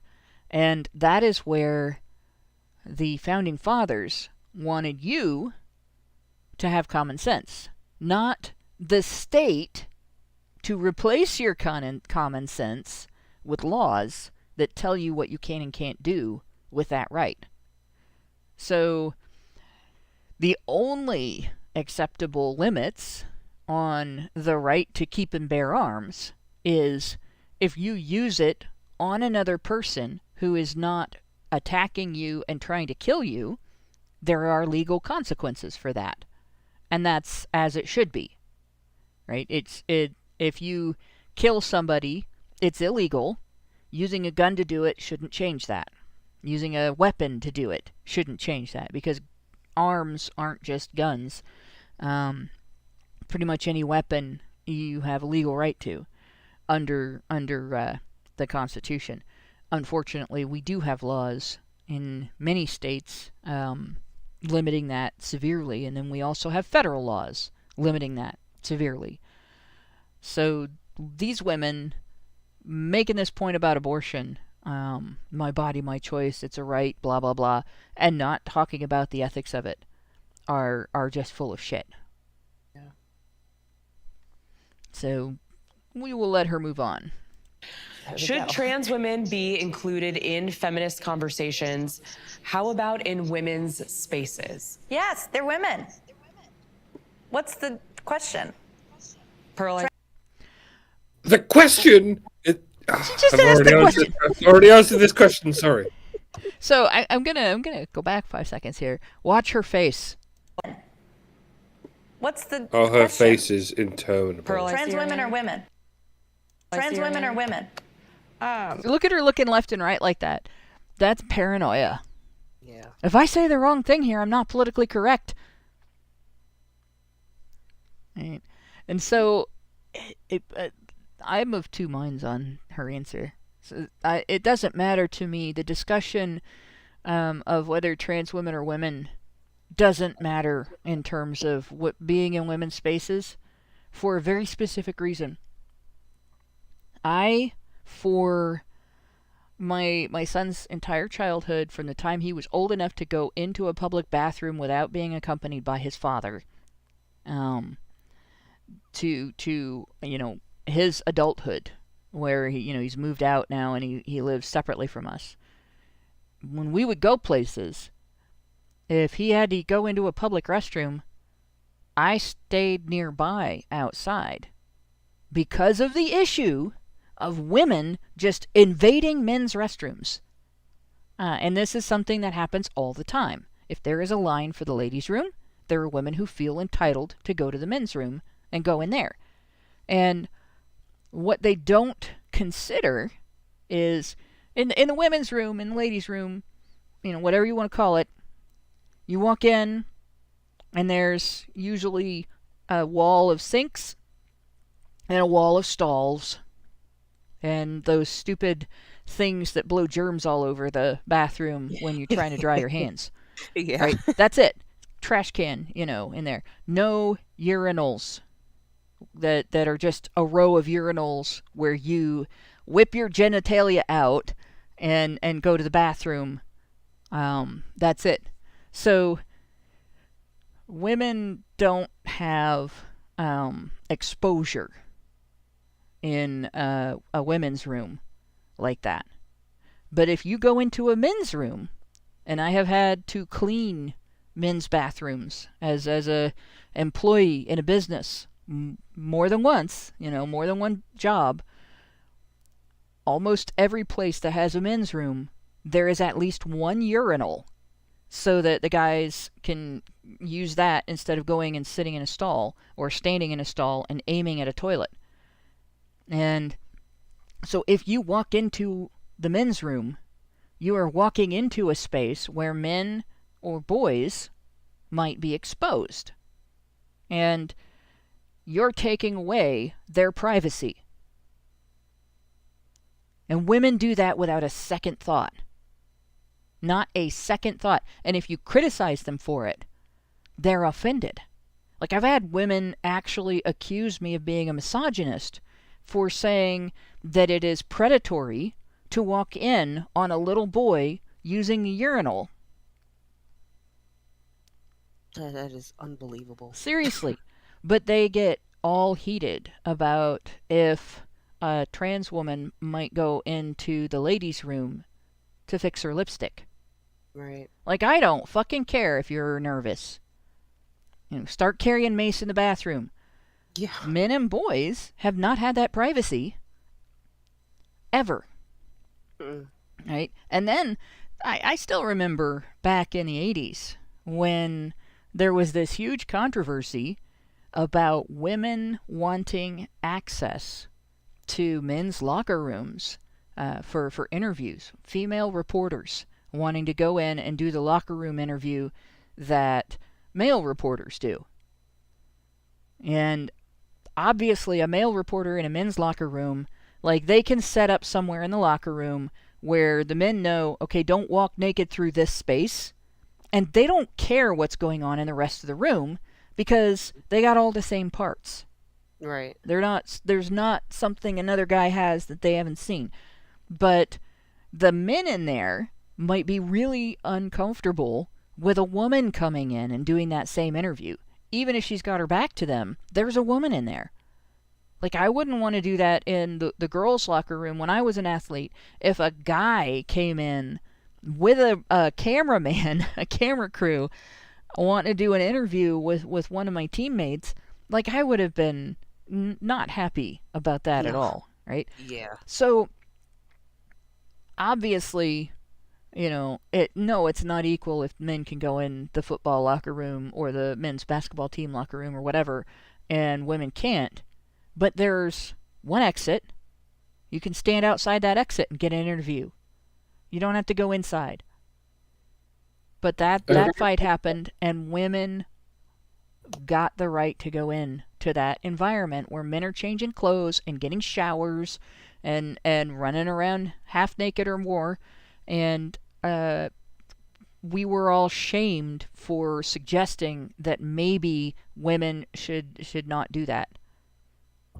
I have an anecdote from my own life. I have very few of these, which may be familiar to anyone who's ever worked as a barback, which I have, which is referred to as a glass collector, as the official job description of what I worked as.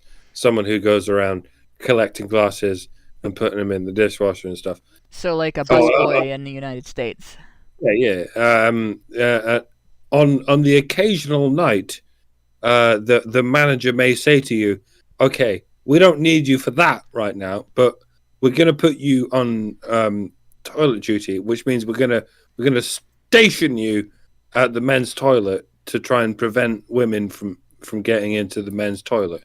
So they just say, "Just stand by the men's toilet and stop women from going into the men's toilet." How the hell do you do that without... You try your damn best, and it doesn't work a lot of times because they just run past you and go, "Fuck you." Right. And you say to the manager, I can't stop them. What do I do? And they just go, don't, just try your best. Try your best. Yeah. You're there for the illusion that somebody's doing something. And they don't sack you. No matter how many times you say, I can't do this. This is not possible. They don't sack you for it. I did get sacked from that job eventually because I went for a cigarette break in the basement when I was on my ordinary glass collecting duties. But they don't sack you for actually stopping women from going into the men's toilet. Which I don't know what that goes to show you. I mean, I didn't give a shit that I got sacked from that particular job. It might have been the worst job I ever had. Yeah. But yeah, they try to get you to stuff that they know you can't do. Because when drunk women are that desperate to use the men's toilet, you just can't stop them. Nobody can. So they just put some dog's body in charge of it.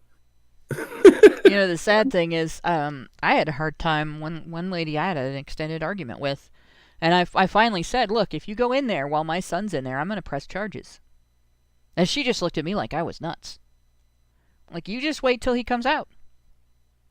You know, there's some grown men in there too. If they want to press charges, that's on them. But that's my son in there, my kid. If you walk in on my kid while he's going to the restroom, I am going to press charges.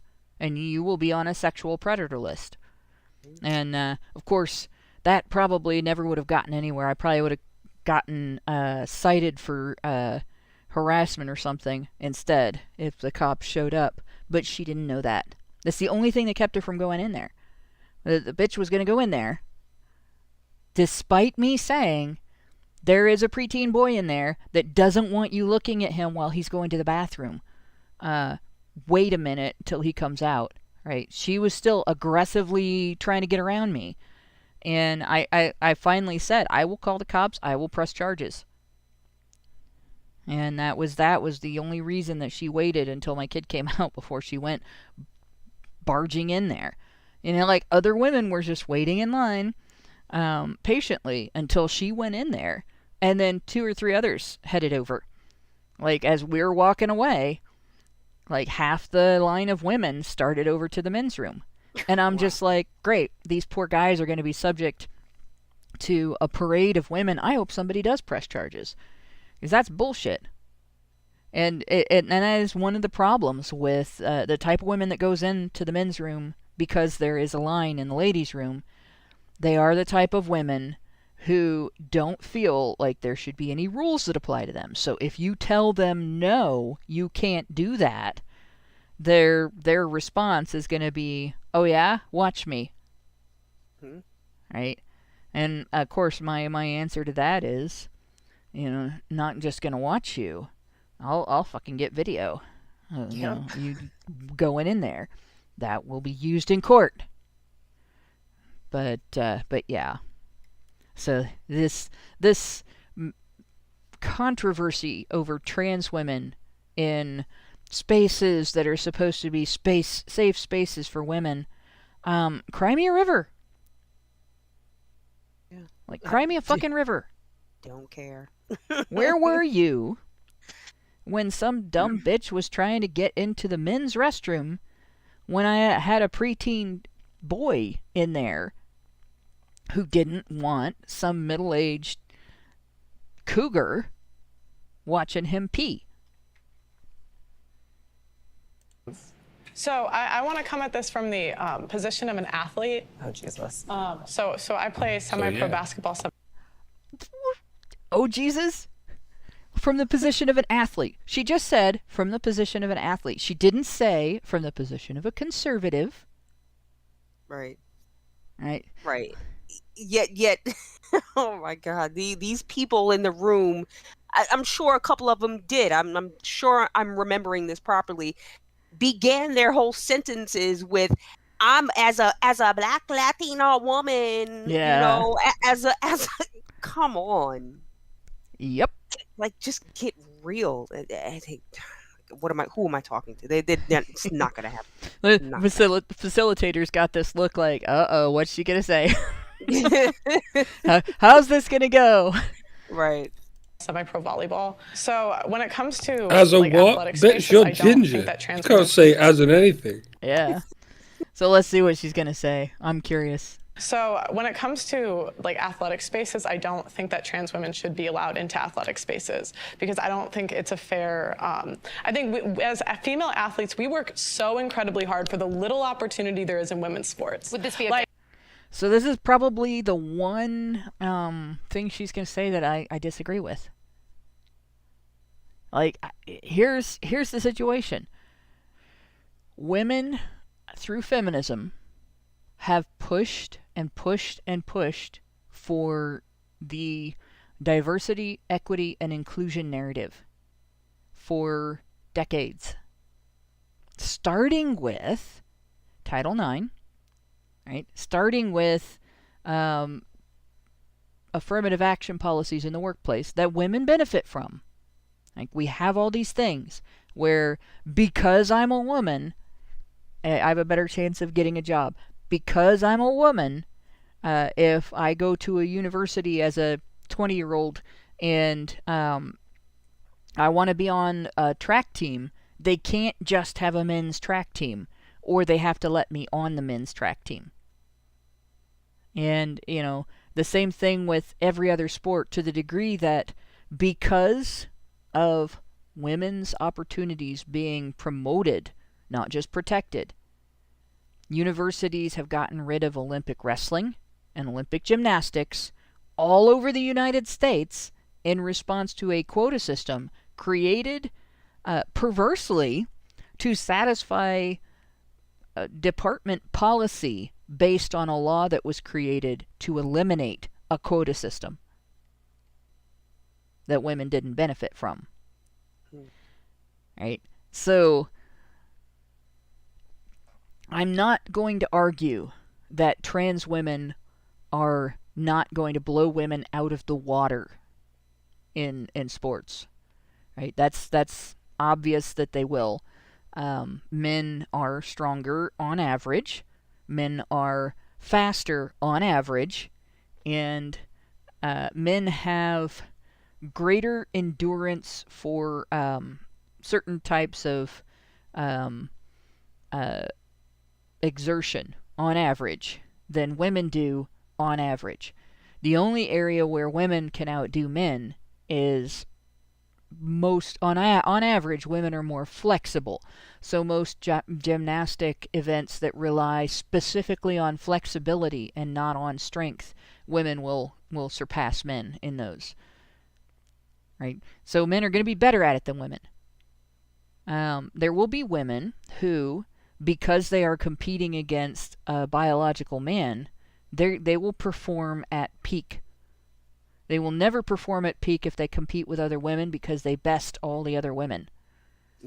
And there will be, if over time trans women remained in women's sports, women athletes would get better. Over time, there will be instances where top women athletes beat trans women at their sport. They surpass them, right? But in terms of the whole question of do they belong in those spaces, I have to go back to women fought for decades to eliminate solidarity in men's spaces and solitude in men's spaces. Men couldn't have spaces of their own. Men couldn't have hobbies of their own. Men couldn't have sports of their own. Men couldn't have jobs of their own. And men couldn't even have their own opinions. So I don't feel sorry for women losing those things to trans women. I don't. No. And it doesn't matter whether you consider them real women or not.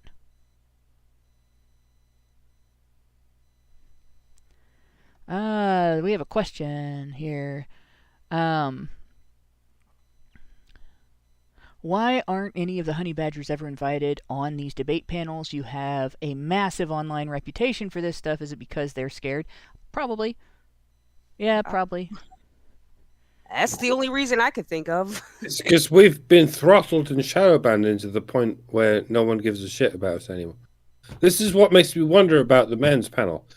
Like, presumably, given that Pearl and Sydney are on this panel, that this panel consists of, dare I say, influencers of various platforms. They've just got various people who have some kind of influence on one platform or another, and the same goes for the men's platform. They just it's not just random people they plucked off the street. It's people who are in some way influential on one platform or another, and those of us on Honey Badger Radio are not considered influential on any platform. Yeah.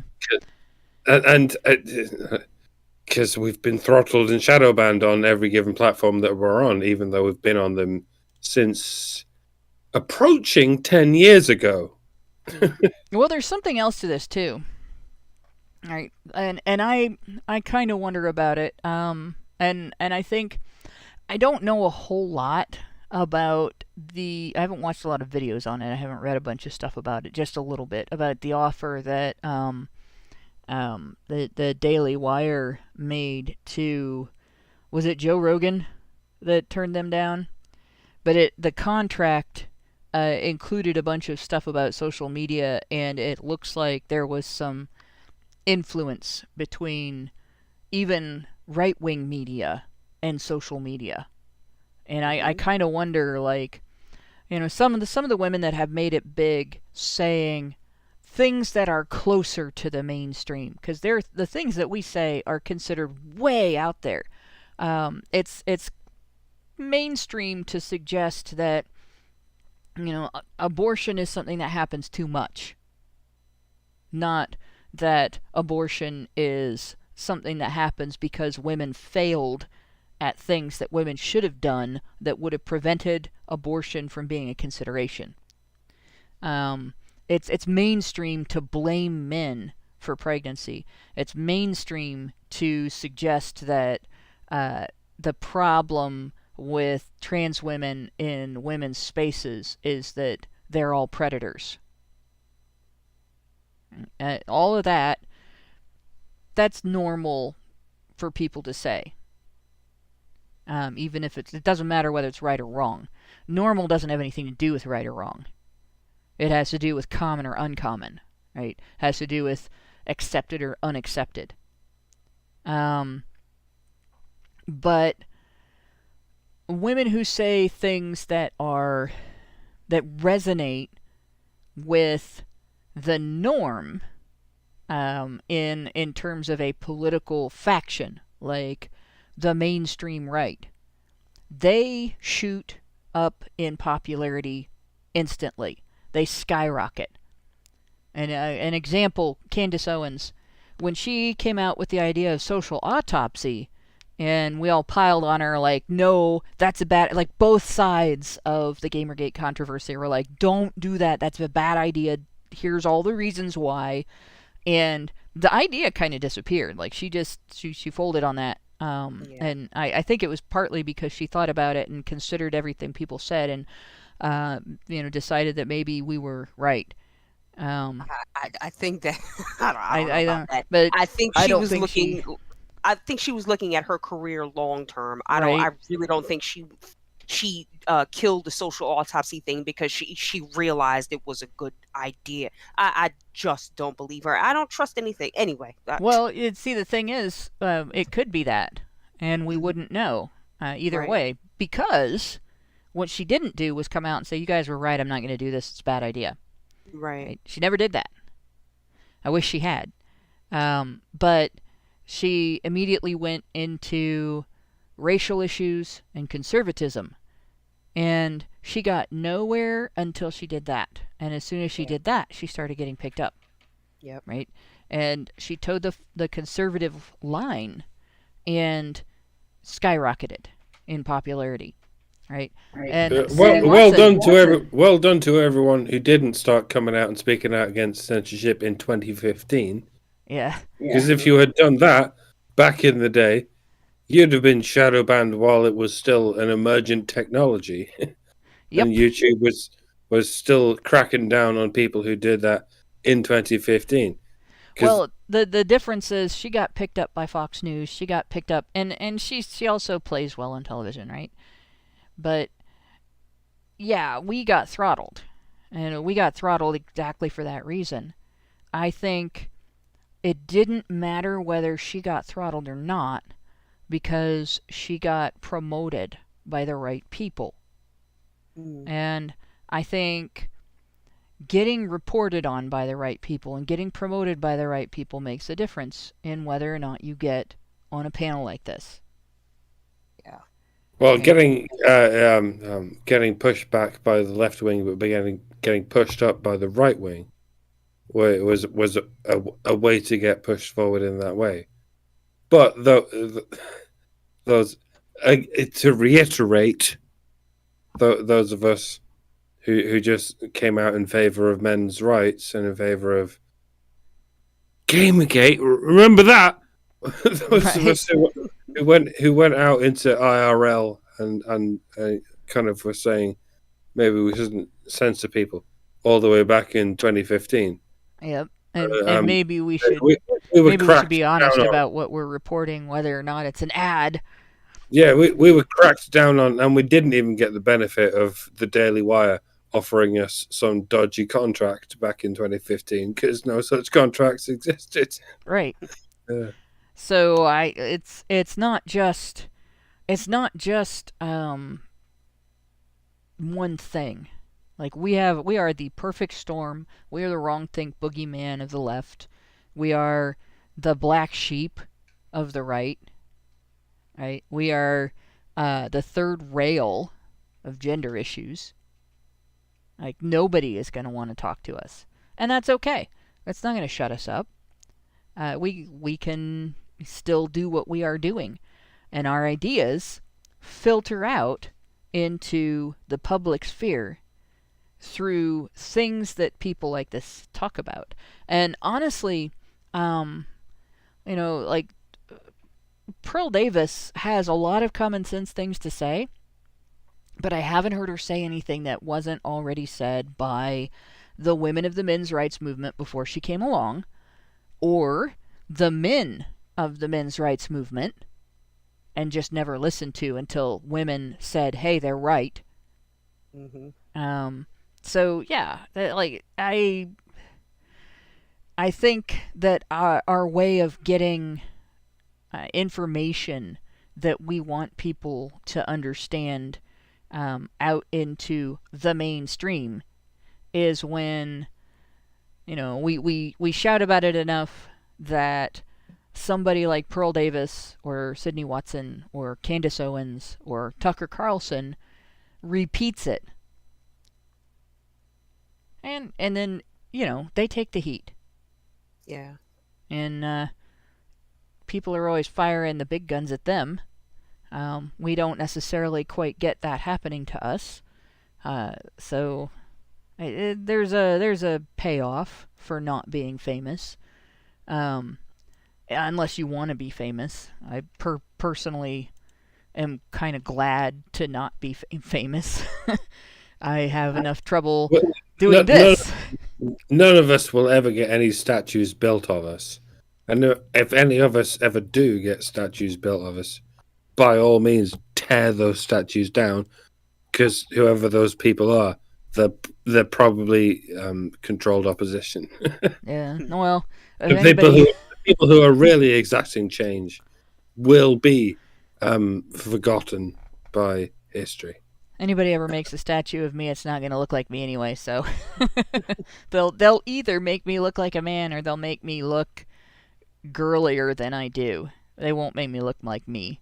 I've had people try to draw me. I've only had one person get it right.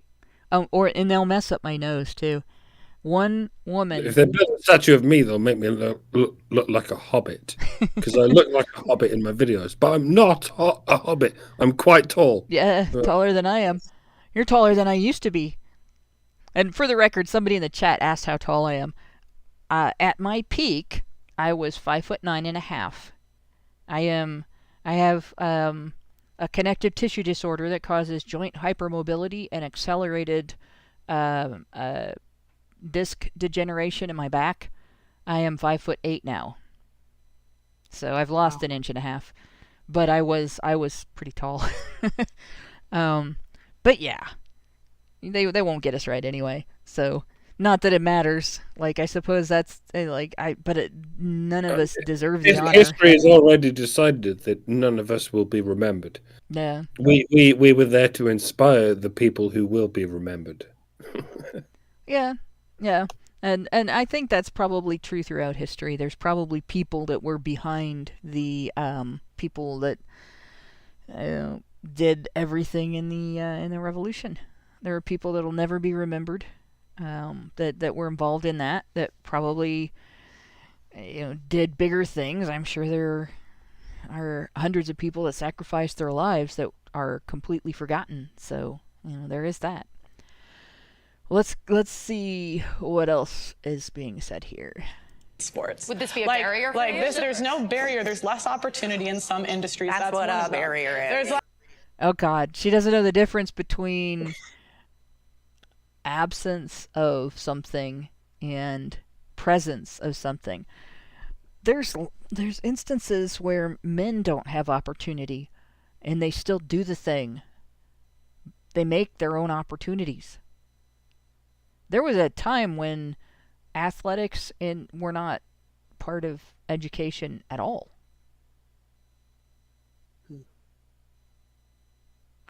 I mean, like, that is a barrier. No, that is an opportunity. No opportunity is an opportunity to be a pioneer. Right. It's only a barrier in your mind. Don't apply it to everyone else. No. God.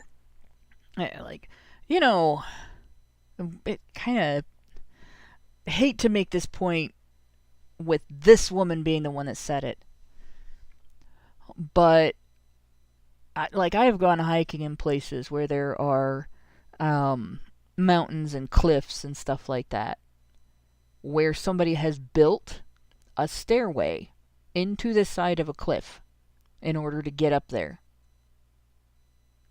Like, that takes pioneering, that takes effort. And the thing that it made me think of as a kid, like, the first thing I thought of, like, obviously those are not natural. There's not a natural cut of right angles going up the side of this mountain. People put that there so that you could get up that way and down that way. And that's what we do. That's humanity. It's what makes us human. Right. Right? She has a device that allows her to get around under circumstances that 200 years ago she probably wouldn't have survived. Oh, no. 100 years ago would have left her depending on someone else to get her around. 50 years ago, for that matter, would have made it expensive personally for her. I don't know if she had to pay for that device or if it was paid for through a government program or an insurance program or whatever. But just when I was an infant, her life would have been profoundly different. Right? But she's calling lack of opportunity a barrier. Lack of opportunity is short-sightedness. Mm-hmm. There's less. It's not. No. It's That's based what on the market. friction Okay. Hold it's based on, guys. Okay. So again, we work very hard for the little opportunity there is in the space because we're not as entertaining as the men. Sorry, we're just not. And so it's like you're going to take the little opportunity that we're given, and the problem is like we can't compete. We can't. Like, I'm 6 foot. If I go up against a 6 foot guy and I play basketball with him, he's going to body me. And what happens? Most guys actually won't because you're a woman. Mm-hmm. But they could. They could.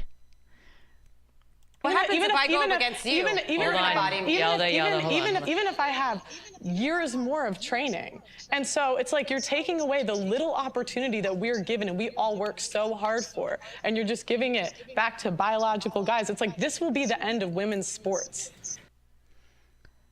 It could. It could. But I don't think it will. And honestly,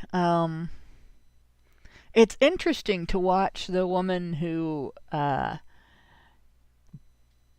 didn't like being told that there are no barriers that you have just because you're a woman, trying to insert well, there's a barrier here, there's a barrier here, but she would argue against excluding trans women from women's sports, right?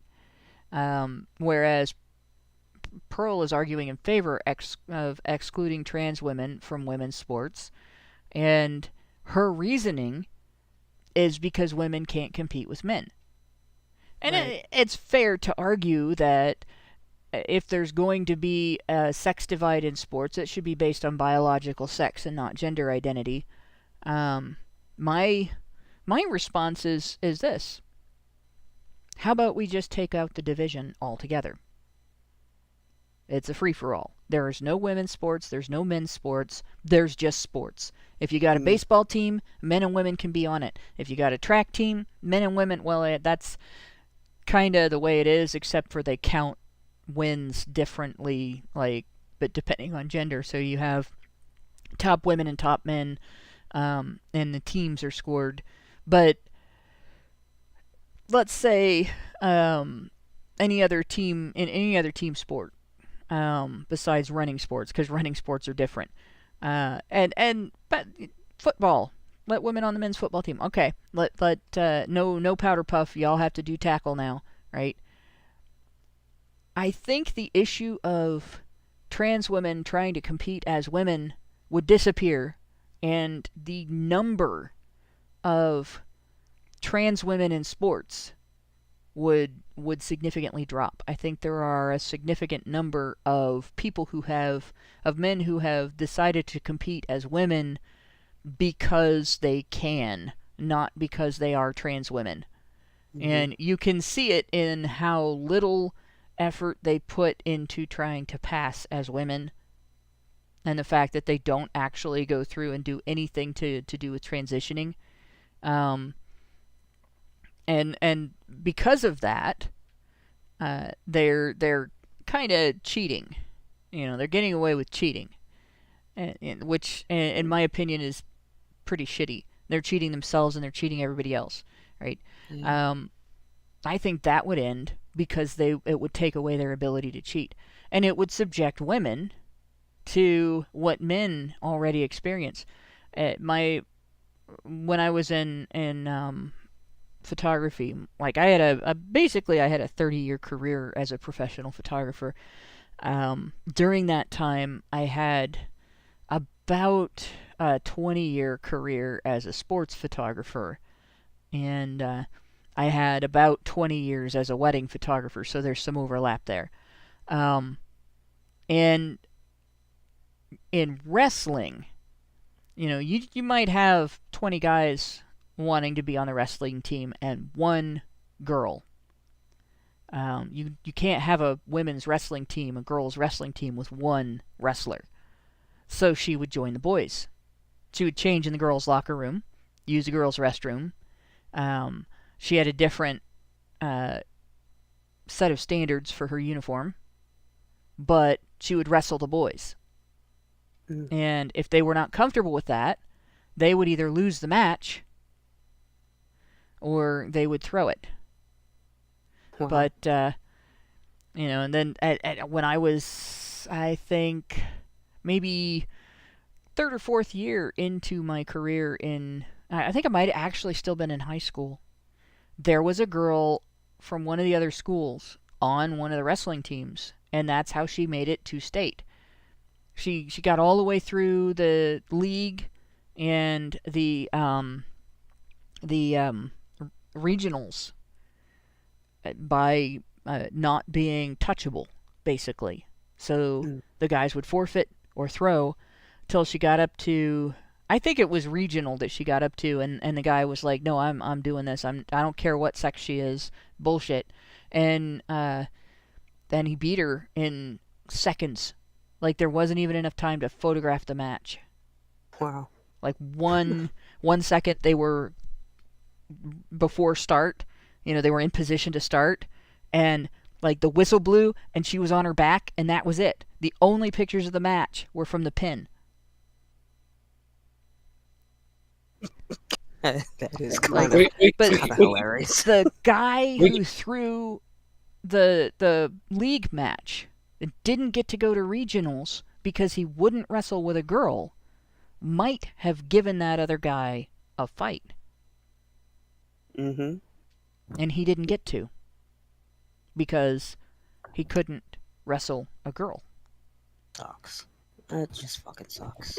I mean, wrestling involves upper body strength and lower body strength. Mm-hmm. We could take this down to something that only involves theoretical upper body strength, like archery. Archery, in theory, shouldn't. I mean, to some degree, it can involve upper body strength, but it just involves marksmanship. Like, there should be very little difference between what a man can do when it comes to archery and what a woman can do involving archery. But it turns out men are generally better. We could take this all the way down to chess. Now, I'm quite fond of chess. I'm quite interested in chess. And there's nothing involving upper body or lower body or any body strength that is involved in chess. But as it happens, men are much better at chess than women. There's absolutely no physical reason men would be better at chess than women are. But there's still women's chess leagues, or whatever you want to call them. Mm-hmm. And would anyone care to describe why this is a thing? And it's nothing to do with muscular body strength. It's men are the whole reason like every single famous chess grandmaster is male is, well, you tell me. Anyone tell me. I can actually tell you there's Yeah, two things. and anyone with a little bit of reason in their brain could tell me why that is the case. Yeah, and It's there's two. it's not just because of autism. No. It's because men's brains work differently from women's brains, but that doesn't change anything when it comes to competitive sports and the organizations that involve these competitive sports.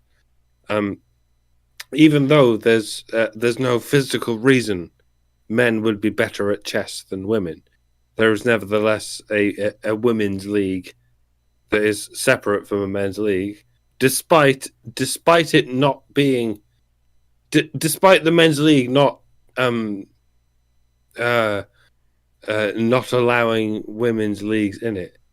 The men's league will perfectly accept women in it, but even though they do, the vast majority of competitors in men's chess leagues, I mean in chess leagues, are men.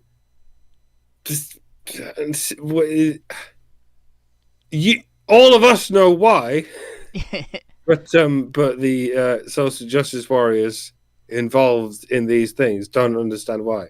It's because men are so much more autistic than women. It's nothing to do with muscles. It's because men's brains are different from women's brains. That they have this sort of. I keep saying autistic, but yeah, you don't really have to be autistic to be better at the things that it takes to play chess. No, I'm just using the adjectives that the internet understands. Yeah, it's that men understand strategy. It's that men understand. Well, and they understand not just strategy. Strategy is the word. The nuance and the intricacies, comparing competing strategies, and whole sets of competing strategies, whole spectrums of competing strategies. And the interesting thing about it is, well, there's also the fact that if you look at differences in the ability to use that innate capability, that is measured by your IQ. Women fill the average and the low end of genius and the high end of intellectually disabled, and men are on either side of that. If you look at the higher end of genius and the lower end of intellectual disability, men outnumber women at both ends dramatically. So with something like chess, there are two things that actually cause men to surpass women. One of them is that ability to understand and judge and utilize different strategies, not just individually, but comparatively. And the other is having that ability. If two people have the same innate capacity for that, and one of them's male and the other one's female, and that male has a higher IQ, he'll have a faster grasp on it, and he'll have the ability to remember and think of more things at once and think more steps ahead than she does, and he'll kick her ass. And a good way to compare is video games from when I was a kid, and we had the Atari 2600 and the Commodore 64. And I think we had a couple other, like we had a Tandy and like just things like that. So they were all 8-bit games. And we would have games where you had a long-term strategy, and your reflexes mattered to the strategy less. And then there was Tetris. And I could kick the shit out of everybody in my neighborhood in scoring in the games where you actually had some time and your reflexes were not paramount as the game progressed. I would outscore other people. Oh, your mum is probably better at chess than you are. Whoever you guys. Yeah, all of the guys in my neighborhood would kick my ass at Tetris. I could not beat any of the boys. But I beat all the girls. But this changes when it comes to chess. Yeah. Like you would probably beat all the men in your neighborhood when it comes to Candy Crush. Well, I don't know. I never played that. Well, this is what we've been arguing when it comes to Gamergate since 2014. Women are very accustomed to, well, not just strategic but tactical games when it comes to Candy Crush. Right. This is why our women are so accustomed to Candy Crush, and it's why corrupt games journalists have been saying for many years that at least half of the people who play games are female. Yeah. It's because women do quite enjoy puzzle games like Candy Crush, like tactical games that involve farms. There's all kinds of farm-based games that women really fucking love, but it's not the same as chess, because chess is, well, I guess farm games are also tactical, but the sort of I don't know. It's much so simplified when it comes to chess. I don't know. I look at the games I have on my phone right now. Like, I have an OCD feeder that like, if I'm really stressed out, I can match 5 and it makes 2 higher level things and blah blah blah. But like right now on my phone, that I'm actually still playing, because I got games that I haven't played in more than a year. I have a game called Forge of Empires, which is kind of a castle defense game. I have Lords Mobile, which is a castle defense game.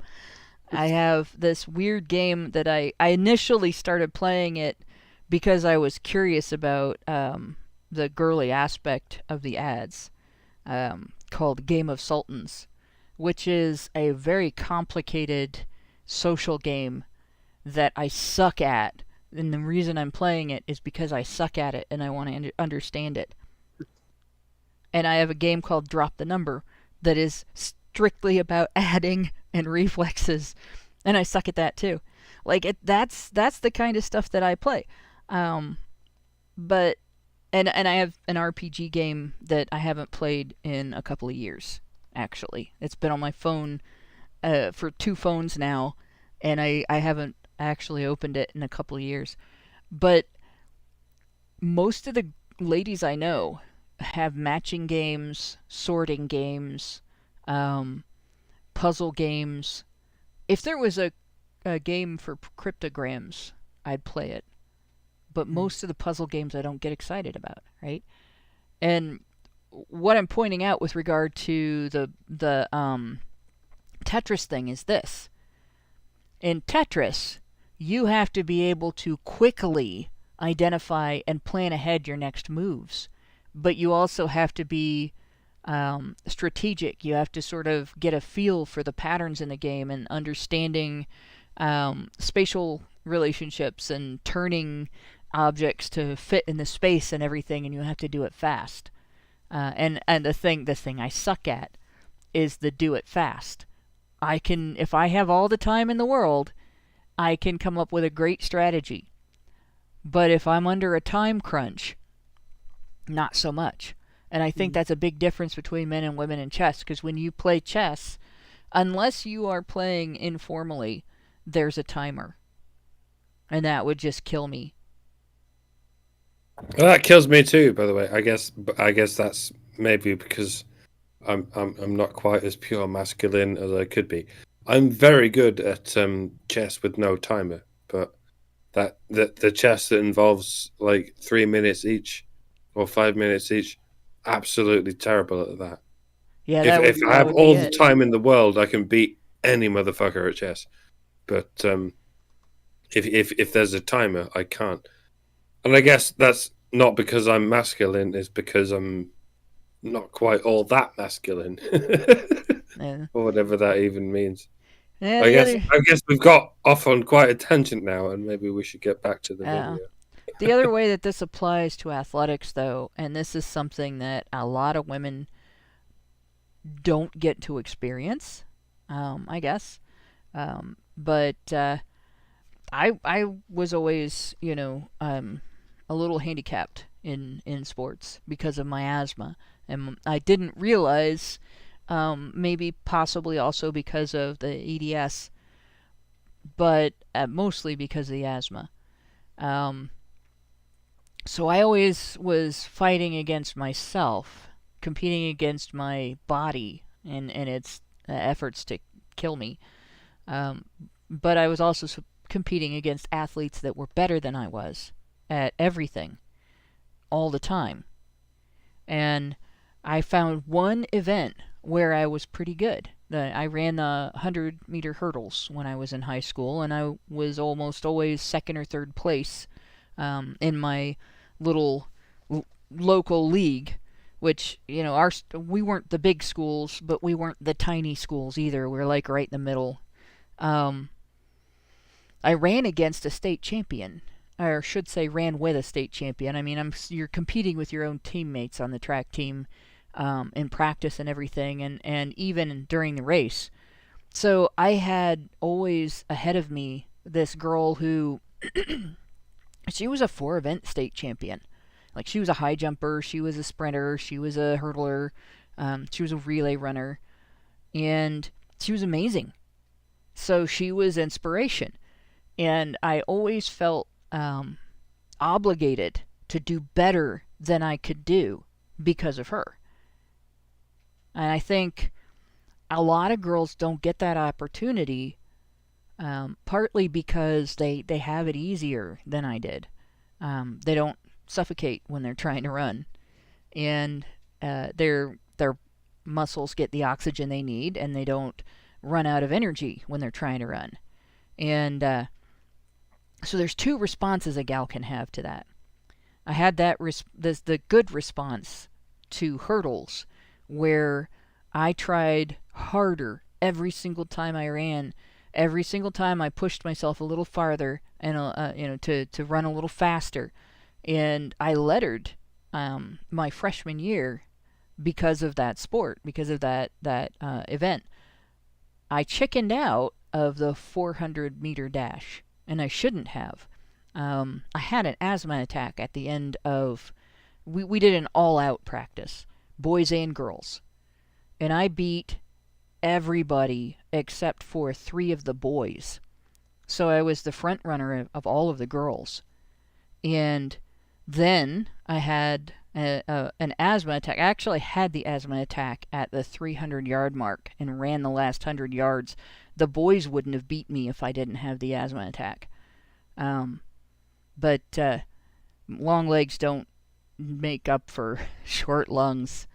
And I chickened out. I didn't run that event again. And I should have, because I probably could have really done well in it. And having an asthma attack, is manageable. I could have used an inhaler after every race and just been more careful about not eating ahead of time, because you also throw up in that circumstance, or at least I did. My dad ran the 400 when he was in school. He did throw up after every race, and it didn't stop him. And he lettered. He got a letter for that. So, yeah, I think it would put women in a trial by fire situation to have trans women in women's sports. And I know a lot of women think that would be a bad thing.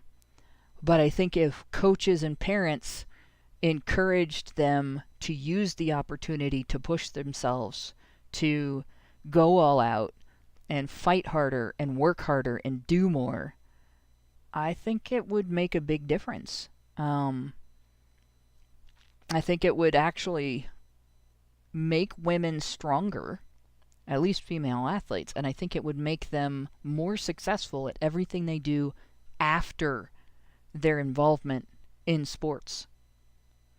But it's not going to be a popular perspective, even with the staunchest of activists. But I think I'm going to call it here because it's 10 o'clock and I do have to go to work tonight. I lost track of time. Don't do this again next week. We are going to do this again next week. No. We might break for an article because I know, Lauren, you posted something in our chat, our about the show chat. So I'm going to look at it and we might read that article and then get back to this the week after. But so we'll see. We might switch it up. But if I don't do that article, I'm probably going to bring us back to this just because, I mean, holy shit, we only got 5 minutes done. Remember when Thursday was the main show? Yep. When we did the main thing? Yep. So I saw one super chat, and I haven't seen another brightly colored thing go through since then, so I think it's the only super chat we got. Scapegoat gave us $5 and says, God, I love you guys so much. We love you too. And I will look here and see. Gotta go all the way up here to the Super Chow channel. We have Michael Emmerich Windberg. Oh, that's where it says I had copied everything. Bot is so there's a bot that does this post. Gave us $5 and said the lab coat and stethoscope had become the new priest's robe and mitre. I hope I'm pronouncing that right. It might be meter. As long as the process is done by such an anointed one, it becomes by itself a holy a legitimate medical process. Whether it is a shot of poison into your veins or a scalpel across your foreskin, you might remember, Mrs. Wallen, the insistent activist who would not stop referring to circumcision as a medical procedure decided on by the parents. Oh, yes, I do. I remember that for sure. Hiding behind the concept that it's done in a hospital by doctors. This has the potential to, in the long run, absolutely ruining the credibility of the medical profession, like the credibility of the priests of the past was ruined, but it will likewise take a couple of 100 years. Actually, it's happening now, and it's not entirely a bad thing. When I was growing up, your insurance company required you to get a second medical opinion before you had a procedure or took a possibly profoundly damaging course of treatment. And so, for instance, I had a injury on my foot, and it involved an ingrown toenail, and I had to go to a podiatrist, and he had to surgically remove part of my toenail. It's dumb, long story, but he decided that I had bunions and that I desperately needed bunion surgery my senior year in high school. Had to have it right now, shouldn't put it off. I would be miserable and deeply regret it if I did. And so, obviously, the insurance company requires a second opinion. We went to the bone doctor, the osteopath that my mom was treating with after her accident, for the second opinion. And the second opinion was, you do not need bunion surgery right now. You might need it in the future. If you have a lot of pain in your 20s and 30s, come back. And don't wait until you're 50, because surgery is a lot worse after 50. But if you don't have a lot of pain and you don't have any adverse conditions caused by this, there's no reason to cut into you and break your bones to do this surgery. And so we didn't do the surgery. And that was good, because I didn't have any of the problems that the doctor who insisted I needed the surgery predicted, ever.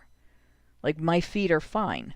I do have, bunion is when you have the bones in your big toe crook out a little bit instead of being straight. So I have that angular shape that, like, women's shoes that have the pointy toes are made for. But it doesn't cause any of the problems, because I have wide feet, I guess. It doesn't cause any of the problems that were predicted. On the other hand, I was a guinea pig when it came to drugs.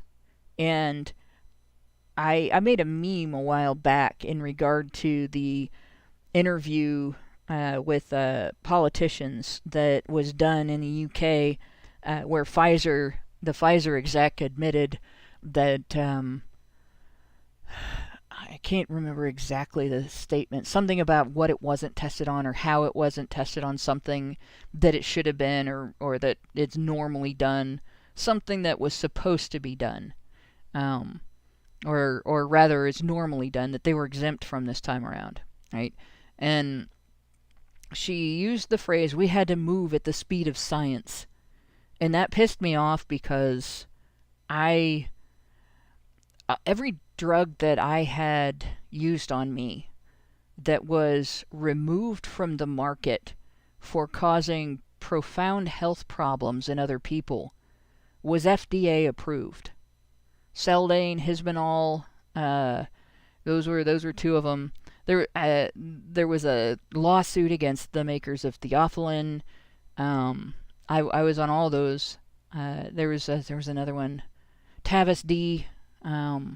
Most of them were antihistamines, but there were some other things that were used on me that caused problems, steroids and stuff like that. And this mix of medications, some of them are medications that, if you just take it with the wrong thing, it causes problems, and they didn't know, right? Speed of science. The speed of science is the speed of the turtle. All right, that's the speed of science. The speed of the hare is the speed of authoritarianism. Or business. That seems to be what the difference is. Right, or like business. The hare moves fast, the turtle moves slow, and science is the turtle. And you just have to wait for the fucking turtle if you want to wait for science. So the speed of science is not fast. It is fucking very slow. I ended up memeing the shit out of that. I went and found a bunch of different medications that had been removed from the market for profound adverse side effects or contraindications, and put it to a musical background with that phrase and a few of the other things that she said, because it just pissed me off. And that's something that we shouldn't treat doctors, lawyers, politicians, authorities, experts like they are wholly ordained unquestionables, any more than we should treat people without a college education like untouchables. There is such a thing as being mistaken or wrong, or getting the wrong idea, or going too fast to get the right idea by eliminating all the wrong ideas. And it's nobody's immune to that. It's highly unscientific. Right. The whole idea of science is finding the right idea, no matter how many wrong ideas you encounter on the way there. In fact, you need to eliminate all the wrong ideas as vigorously as possible on your way to finding. I was about to say the right idea, but the whole idea of science is, it's not about right and wrong. It's about what is the most predictable versus the least predictable, and that means conversely, finding the most falsified idea as opposed to the least falsified idea. Exactly. Which means you have to be as vigorous as possible. Which means you don't just rush towards it. You approach it as slowly as possible, which has all of these implications that I'm sure all of y'all are thinking of in the audience. Yeah, like chess. And that's the thing. You know, science involves trying to disprove something in order to identify whether it's true or not. Like you try vigorously to debunk your hypothesis, and if you can't, that is what confirms it. But that's why it takes decades to really discover a vaccine that works. Yeah. Yep. But and it also takes a long time to discover all of its effects on people. And it's just a thing, like I said, all those drugs that were used on me for various reasons, none of them were used without cause. I do have allergies. Antihistamines are used to treat allergies. I do have asthma. Steroids are used to treat asthma. All of those things. But there was still damage. To this day, I do not know for sure if my irregular heartbeat was caused by drug interactions or whether it's just genetic, because there is a genetic component there, whether there was a genetic irregular heartbeat prior to the drug interactions and they made it worse, whether I've had brain damage, none of that. I don't know. Well, I do know I had brain damage from encephalitis, and I know exactly what it caused, but that's a different story altogether, and it'll take forever to explain. But the point being, they do make mistakes. And you can't just say, well, a doctor said this, and even if it doesn't sound right, I'm going to do it because I trust this expert. That's what second opinions are for. It's what research is for. And you don't owe anybody your trust. Nebofan gave us $5 and said, so women want to not be able to go into a man's bathroom, knowing full well sports playing men are oozing with quote unquote toxic masculinity, while insisting the entire time women constantly feel unsafe around men and constantly want safe spaces for women. Did I miss anything? I think you meant women want to be able to go into the men's bathroom.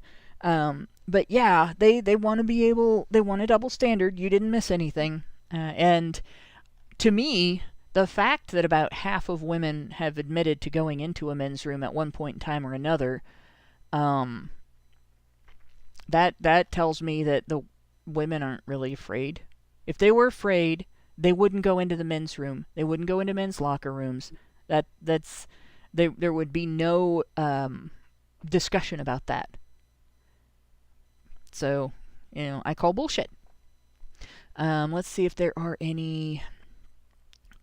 What are they called on Brave or on Brave on Rumble? Rumble rants. I see no. Nah. Nothing that is paid, but a couple of statements kind of stand out there. Why are dudes on this panel? And talking about IQ can be dangerous, yes. And yes, men understand the consequences of their actions. That's another reason why men are better at chess. So I think that's it. Super chows, super chats, super whatevers, all read. I didn't forget it this time. So thanks to everybody for sticking out the long sausage.